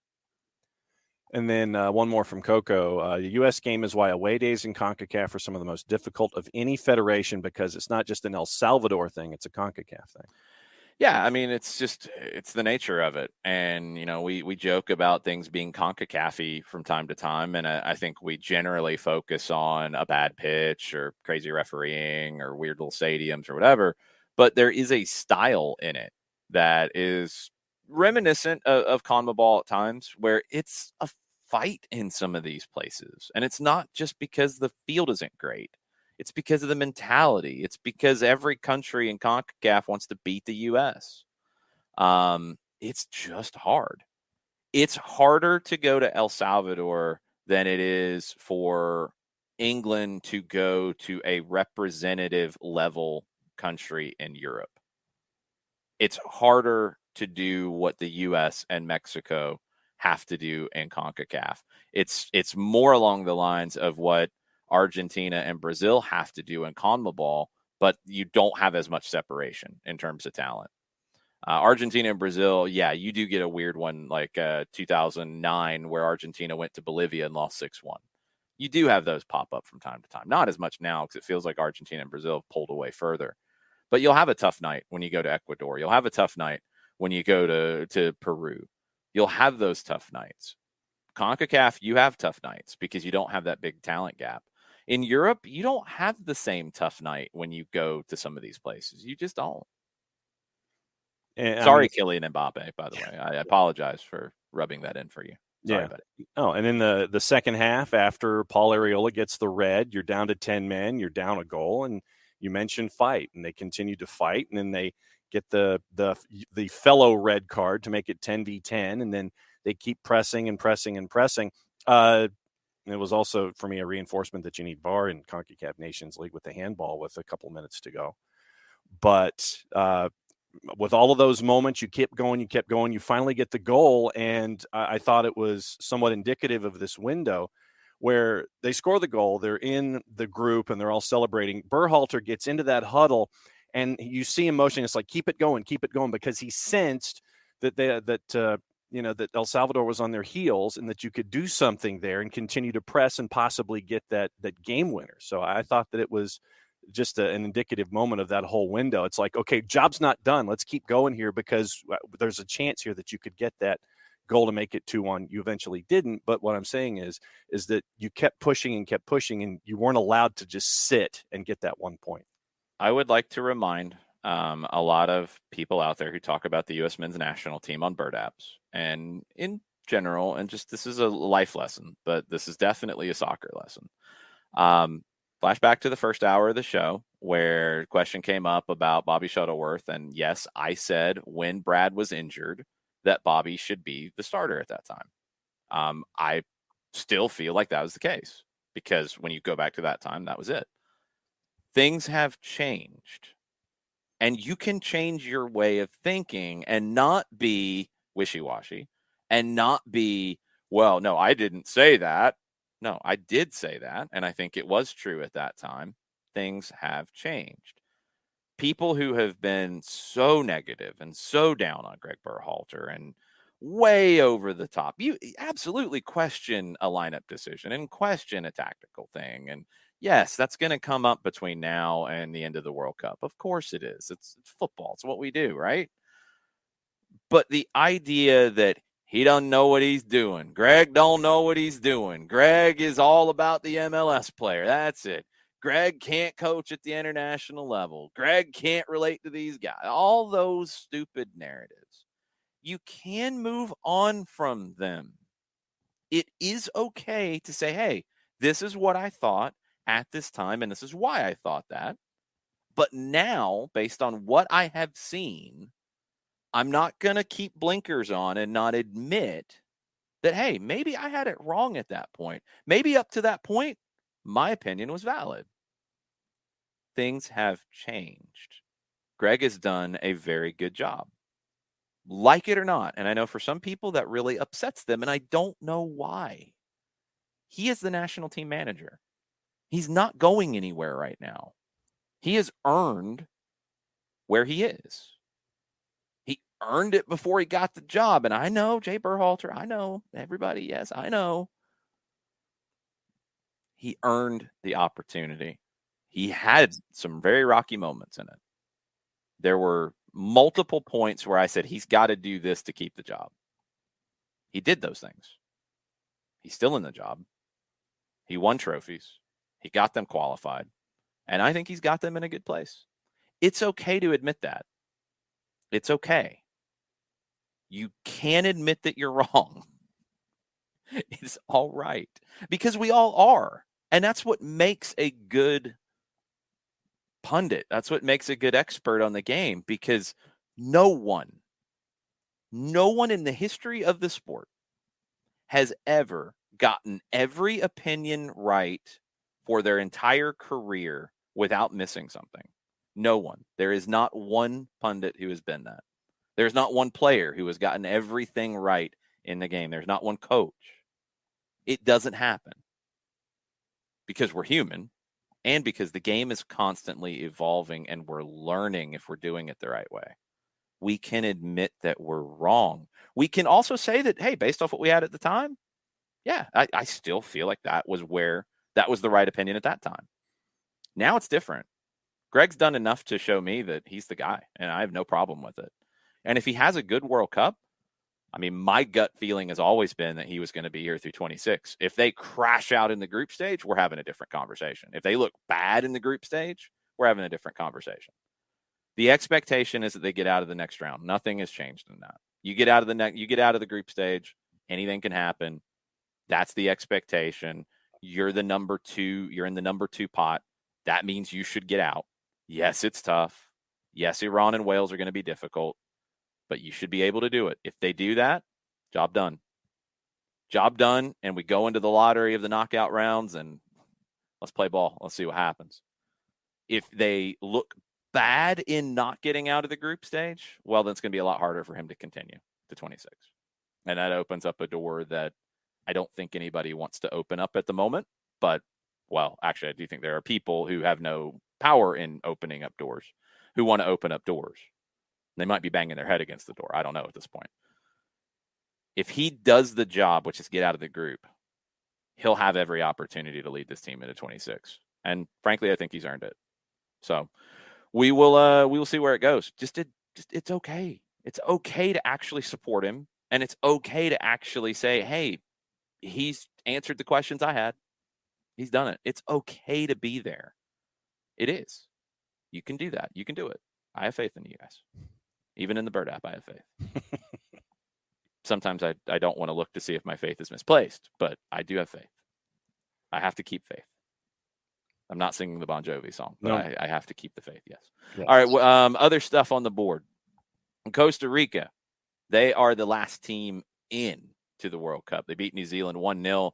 Third-minute goal from Joel Campbell. I thought it'd be a tight game. I didn't expect a third-minute goal, but the 1-0 is about what I expected. 31st ranked team in the world. Luis Fernando Suarez gets it done. He was, man, you think Greg Berhalter was getting it from local media or Bird apps or whatever. Luis Fernando Suarez, you had players who said, I'm not playing for him anymore. You had a lot of issues with him. He described it as, we never stopped believing despite the fact we played many finals, many games with water up to our necks that we had to win. That's about right. And he feels vindicated, and he should feel vindicated.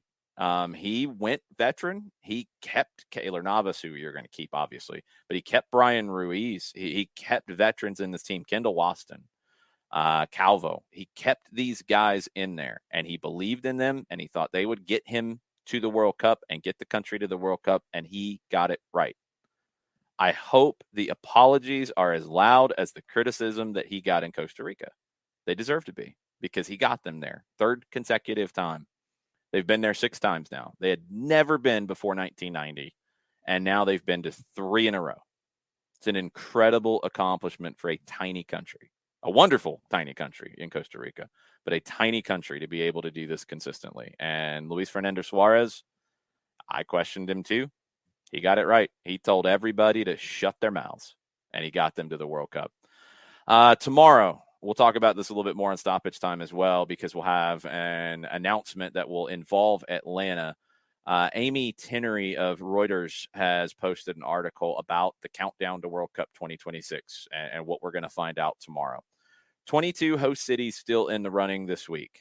Many expect to see 10 or 11 cities from the United States, 2 or 3 from Canada, and 3 from Mexico. The 3 from Mexico feel pretty consistent with Guadalajara, Mexico City, Monterrey.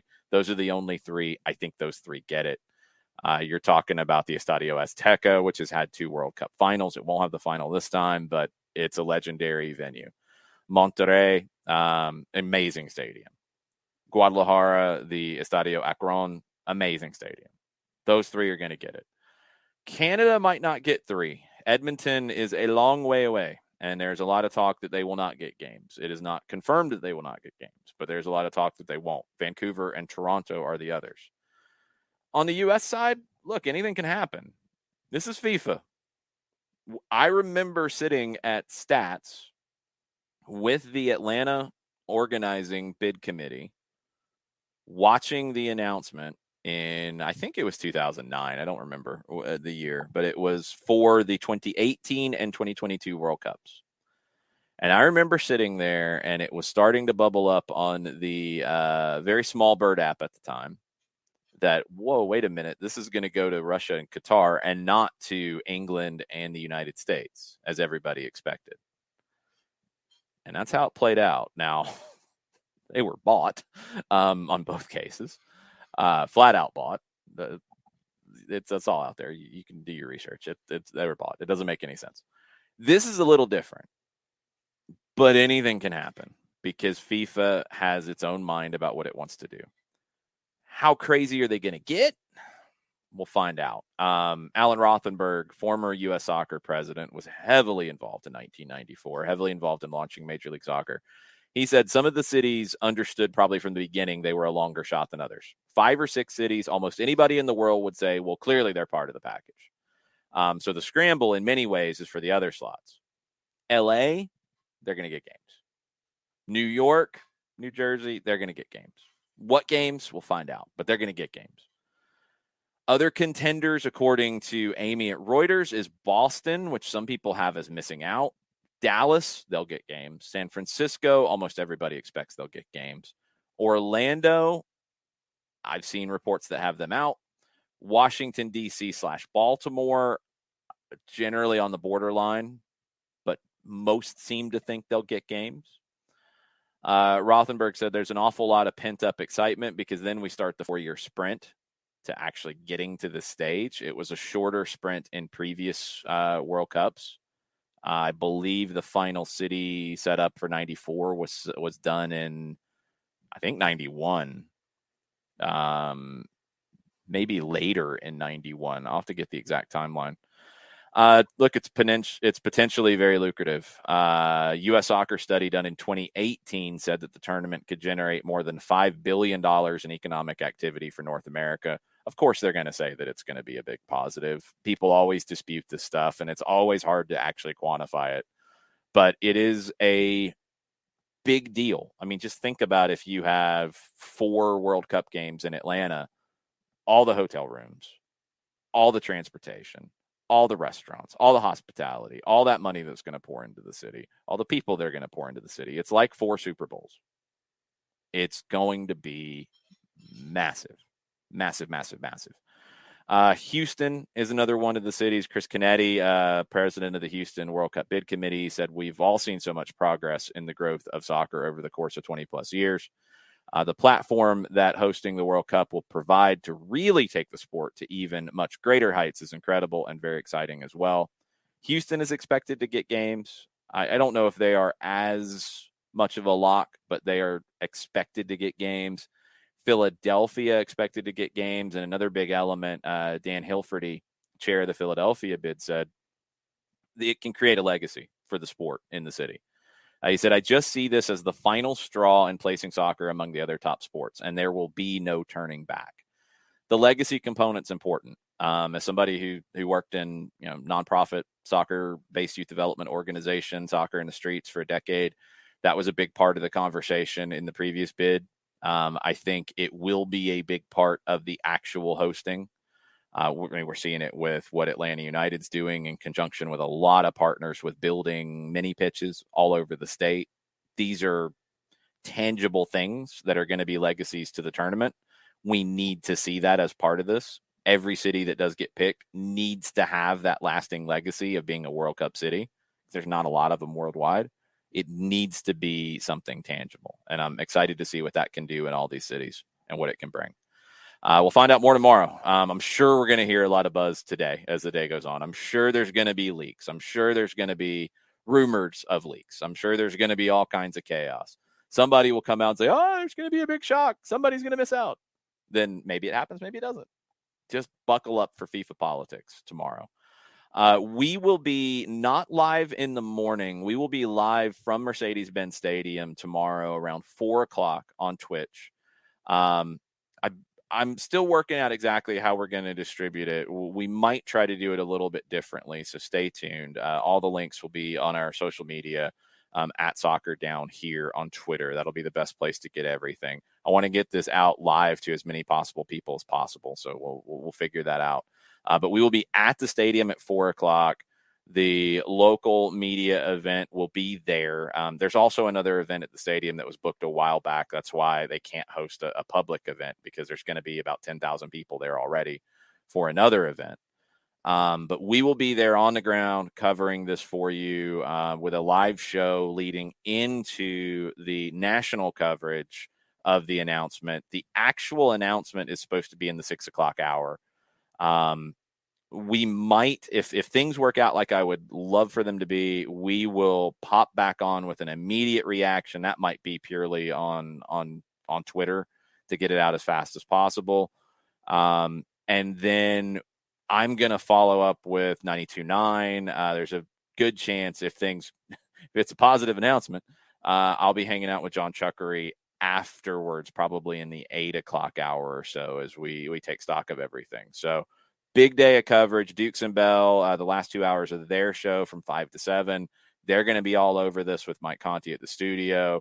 Good chance that me and Joe Patrick will be kind of calling in as we wait on the announcement. We'll be all over it. The station is taking this big time seriously. And there's going to be a ton of follow-up. So stay tuned for all of that tomorrow. But no show in the morning while we gear up for this. And then show in the afternoon, and then more content to come afterwards. So just buckle up, because it's not very often that your city gets a chance to host World Cup games. Was never a realistic possibility for 94 for Atlanta. It is a very realistic possibility. It's not a lock. I will not say that when it comes to anything FIFA related, that it's a lock, because, oh, buddy, Qatar, all I got to say. Anything can happen, but Atlanta is a very strong contender to get quite a few World Cup games in 2026, and maybe some very big ones. So we'll learn more tomorrow. We'll be all over it for you from Mercedes-Benz Stadium with coverage. Other stuff yesterday to get you caught up if you've missed it. Hungary whooped up on England. John, what happened? Woof. That's what 4-0. 4-0. And now there's talk, and like I said, it's the reactionary reactions, that Gareth Southgate must be canned. He has to go. Exactly. He did take them to a Euro final last year, and he took them to a World Cup semi in 2018, which they hadn't been to in a long time. Mm-hmm. I'm just saying, like, look, you can think that he's not great and whatever, that's all fine, but how are you going to get better now for the World Cup that's coming up? How is it going to improve by making that change with 2 games to play in September? Same questions in Mexico after last night. Yeah, and look, at least in Mexico, it's been a longer conversation. Some of that's down to Mexico being Mexico in the way that they talk about the game, but at least there's been more history of, maybe we don't have the right guy. Gareth Southgate has done things that, I mean, I don't think I'm out on a limb by saying this. No England manager has made a World Cup semifinal and a Euro final ever outside of Gareth Southgate. That doesn't mean he has the job for life, but he should see the cycle out, because you're not going to improve by firing him. Now, Mexico, look, maybe they should have done it before if all this has, because this isn't the first time they've had an issue. I don't know. I don't know what's not connecting in Mexico. I don't know. We saw Tata Martino firsthand in Atlanta. We know the quality of his work. Argentina, he got to 2 Copa America finals. We know what he did with Paraguay. We know what he can do. He has not done that with Mexico. They have not lived up to their standards, and not elevated standards. I think fair standards. They have fallen off a little bit in CONCACAF. They did finish second in the Ocho, by the way. They didn't win it, but they did finish second. But they've lost in finals to the U.S. That's always going to put your job at risk. And he is not built on that. I don't think you improve now. I mean, yes, I'm with you, John, in saying that I don't think you get better by firing him now with 2 games to play before you get to the World Cup. But Mexico has at least been in this pathway of having questions about their manager for a while now. England should not be here over 4 Nations League games. They shouldn't be where they are in the Nations League, don't get me wrong. But they should not be at this stage of gotta fire Southgate now after 4 Nations League games. Yeah. Nations League. The 3rd most important competition that he's involved in. Yeah. They shouldn't be there. Mexico, look, you already had the questions. You're just reinforcing the questions now. So it's 2 different things to me. I don't think you can compare them. How many phone calls do you think were made to Chicharito after the match last night? I mean, just having him show up doesn't fix it. I think it's bigger than that. I think a lot of media probably called him. I don't know if Tata's calling him. I think a lot of media and a lot of pundits and a lot of people who want a spicy quote called him. And I don't think he's that kind of person. I think it's bigger than just Chicharito with Mexico. I don't think he fixes everything. Just probably not going to work out well. And their draw doesn't help them either. I don't think they get out of the group stage even if they were playing well. I think their draw is brutal. But the way they're playing, I don't think they get out of the group stage. And then that'll be it. And that's just that. Look, that's how it goes sometimes. Good managers sometimes don't get the job done. It doesn't mean that Tata Martino's time in Atlanta was bad because it didn't work in Mexico. It means that it worked here and it didn't work there. And it's not working. It's just not. They're not better than they were when he walked in the door. And is that all his fault? No. You have to look at the talent that's been generated. You have to look at what he has to work with. There's a bunch of different things. But are they better now than they were when he was hired? I don't think they are.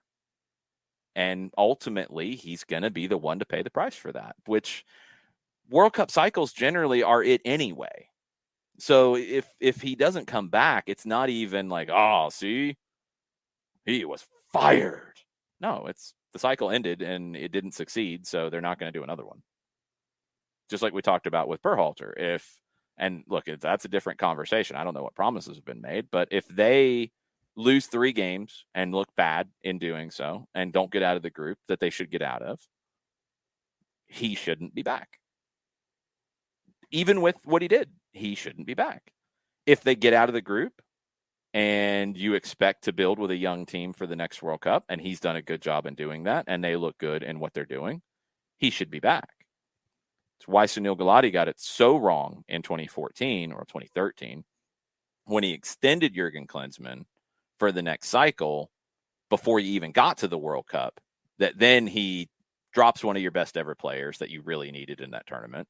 And they played badly in that tournament. I'm sorry, they got out of the group, but they played badly. The numbers back it up. They were under pressure the whole time.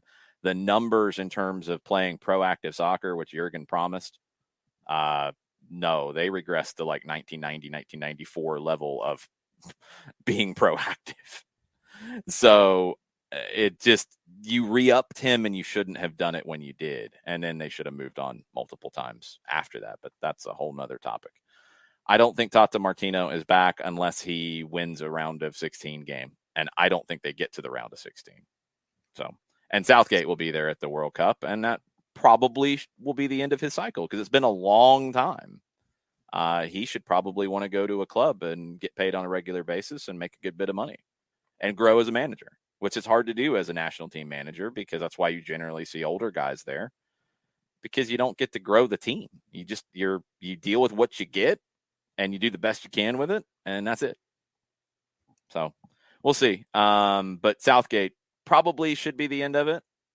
He mentioned, he didn't put the leaders around some of the young guys. He said he couldn't put Rice out there again. He couldn't put McGuire out there again. He said he could, but he was worried about injury for them, so he didn't want to risk it. It's Nations League. He had to prioritize. I'm with him on that. He'll be there. The English media will be okay, and they'll shut up, and he will be there, and they'll probably get out of the group, and they'll probably be a quarterfinalist, and we'll see where England can go from there. look, they made a Euro final. They made a World Cup semi. That's pretty good over the last few years. We'll see what they can do coming up. Other Nations League, Germany whooped up on Italy. Italy is trying to rebuild. They're very young. This is going to happen. Germany looked like Germany here, and maybe you feel better about Germany going into the World Cup after 3 draws and now this 5-2 win for Germany. The Dutch probably got to feel pretty good about the Dutch going to the World Cup at the end of the year. They got a late winner against Wales. Belgium beat Poland. We have felt good about Belgium, and they haven't made anybody else feel good about Belgium because their performances over the years haven't lived up to the expectation. This is the last roll of the dice for them and Roberto Martinez. We'll find out. Bunch of other games in UEFA Nations League. You can check it out. La Liga has actually filed their complaint to UEFA about PSG and Manchester City over alleged financial fair play violations. This is part of Javier Tebas's hissy fit after Kylian Mbappe did not go to Real Madrid, which, okay. Not saying he might not be right about the dodging of financial fair play violations because, yes, but pretty much everybody's doing that at this stage. Mm-hmm. And I'm just kind of like, why is the league pitching a fit over a player not coming to a team in the league? That all looks a little weird. We'll see what happens. But that has been officially filed with UEFA. The Peter Kenyon-led consortium bidding to buy Everton have gotten an exclusivity agreement for talks at clinching a deal. We talked about Peter Kenyon in his past. There's some checkered moments in it. But he's also been somebody that has been respected for what he's done in the game. So is it all bad? No. Questions do need to be asked about things that have happened under his watch in previous stops. So we'll find out. Manchester City could raise more than £200 million through sales this season. But I thought they just spent money, John. Oh, I know. I thought they just threw all the money away and then didn't actually, I don't know, function like a normal club and sell people. I thought they just spent. Is that narrative going to go away after this? Probably not. Of course not. Yeah, that's right. Sorry. Plucky upstarts and such from the other side. Yes. Yeah. Anthony Martial, injuries didn't help him at Sevilla. We'll see what happens with Martial down the road. Tammy Abraham, according to reports, Manchester United could turn to him. I'm not buying that. Not buying it. Darwin Nunez is officially, and yes, it is a tilde over the second in England. Please, somebody show them where that is on the keyboard and how they can do it. Yes. Show them how they can cut and paste it if they can't type it on their keyboard. Show them how you can do it. The accent is an extra. Well, that just puts it on the screen, John. It doesn't put it over the end. You would be failing in that regard. You need to also get the accent, but let's start with the tilde. Yeah. Because Nunez is not Nunez. Come on, por favor. Romelu Lukaku, he really wants to go back to Inter. They might not be able to get it done. I think he wants to go to Inter more than Inter wants to bring him in. And Chelsea's just kind of like, oh, whatever.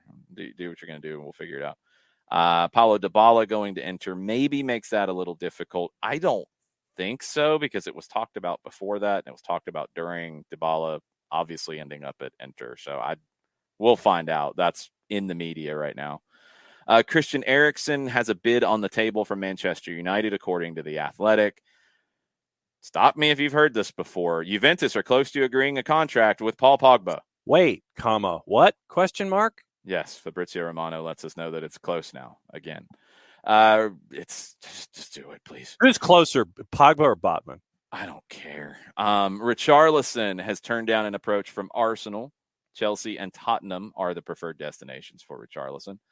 Barcelona planning to make an improved offer for Robert Lewandowski. They're going to have to improve it to get Bayern to go. Bayern said 50 million euro upfront, no questions asked, no installments, no nothing, 50 million.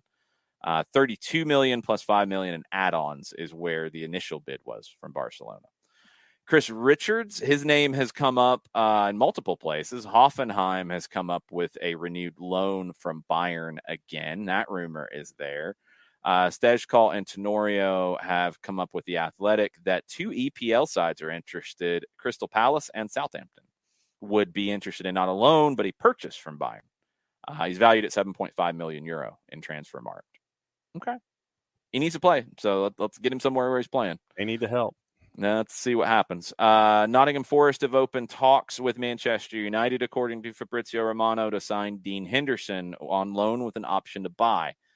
That would affect Ethan Horvath, who I don't think Horvath helped himself last night. So maybe it doesn't matter a whole lot for this World Cup for the U.S. men's national team, but it would affect Ethan Horvath's future if they bring Dean Henderson in. He would be your starter at Nottingham Forest. Jules Koundé has stopped his departure to Sevilla, according to Roger Torrello, with the hope that Barcelona can get their financials in place to reach an agreement with Sevilla to bring him in. I think it is a large release clause. He might be hoping against hope to get that done because I don't think Barca is going to come up with that much money. Barcelona's membership vote on selling different aspects of the club to raise money, like not the club itself, but the marketing arm and broadcast rights and Barca Studios and all that kind of stuff. That vote's tomorrow and it's expected to go through. So I think we'll get increased activity from Barcelona after tomorrow, and they've got to get things done in 2 weeks. Like they got to get their financials in better shape before the end of the fiscal year for them, which is June 30. So stay tuned. Derby County update. Andy Appleby, who is a former chairman of Derby County, he's tabled a bid to buy the club.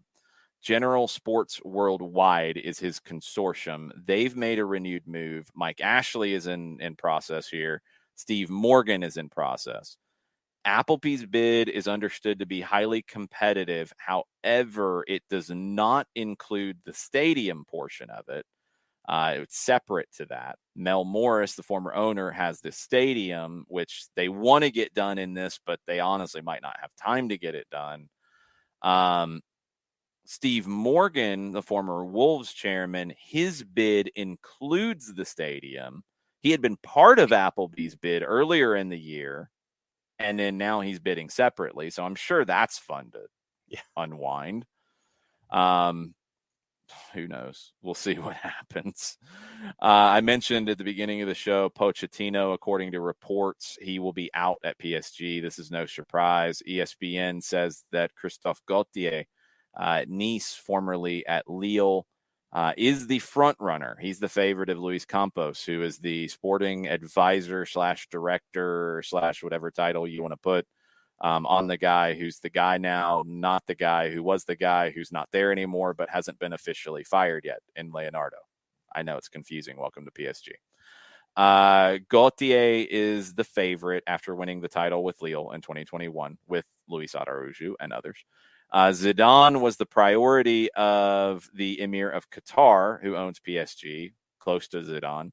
Zidane wants to wait on the French national team job. Unlikely to be the new PSG boss. Julian Lopetegui's name has come up. Marcelo Gallardo's name has come up. Ruben Amorim of Sporting, his name has come up. But Gauthier is the front runner, according to ESPN. And sources told ESPN that one of the key points in Mbappe re-signing with PSG centered around getting rid of Leonardo. He did not like him. Mbappe is going to be able to get that done. And it's done. It just hasn't been officially announced. And last one on the board before we go, reports out of Mexico. Jurgen Damm has been training with Club America. Contract has not yet been confirmed. It's expected to be a 6-month deal for this upcoming Apertura season. He was interviewed coming back from their preseason yesterday. He said he can't confirm anything, but loves the club. He said it'd be an honor to play for America. It is the most important team in the country, and I think anyone would like to be on this team. They were on preseason trip in Cancun. So Jurgen Damm expected to be back on the field with Club America. I don't know. Maybe you heard that on this show a long time ago as part of speculation. They should have gotten a deal done then. Club America could have come in and gotten it done, but they wanted to wait and didn't want to pay a transfer, which is understandable. So it looks like they might somehow get it done. I don't know how it would go because he still is under contract with Major League Soccer, even though he's not under Atlanta United's purview. So they're going to have to do something to get out of that. They could have done it before, and they probably could have used him before. And I tried to give them that piece of advice, but he might end up there anyway, which hopefully will be a good spot for Jurgen because I've heard nothing but good things about Jurgen Damm this year. In the time he's been in Atlanta, and he's trained with the second team a good bit, and he's trained on his own. And have not heard a bad word said about Jurgen Damm anywhere from people who know him. I'm not talking about the conversation about his on the field last year. I'm talking about the off the field and who he is as a person. I want him to succeed. I hope he does. I hope Club America is a good fit for him, and I hope he thrives. He's worked hard, and he's also had time, as he's not playing, to take time off and travel the world. If you're not following him on Instagram, he's a must follow. TikTok too. But I hope he succeeds. I hope he goes to America and lights it up. That'd be fun for him. That'd be good for everybody involved. So that'll do it for us. Again, stoppage time, 2:00 today. A lot of Atlanta Pachuca talk, a lot of MLS TV talk, a lot of Atlanta potentially hosting a World Cup talk, a lot of Atlanta hosting Miami talk on Sunday. That's a lot of talk. It's only an hour show. We'll do our best to squeeze it all in. Facebook and on twitch.tv/stoppage time929. But you can also watch on Facebook. You can watch it on Facebook later if you can't watch it live at 2:00. Facebook.com/929 the game. No show tomorrow morning. We will catch up with Nico Moreno. We'll have that as a separate podcast on the network. But no show in the morning. We will be live around 4:00, depending on how long it takes to get set up. We will be at Mercedes-Benz Stadium, the site of the Atlanta event around the World Cup announcement. And we'll find out if Atlanta will have World Cup games in 2026. We'll set the scene for you around 4:00.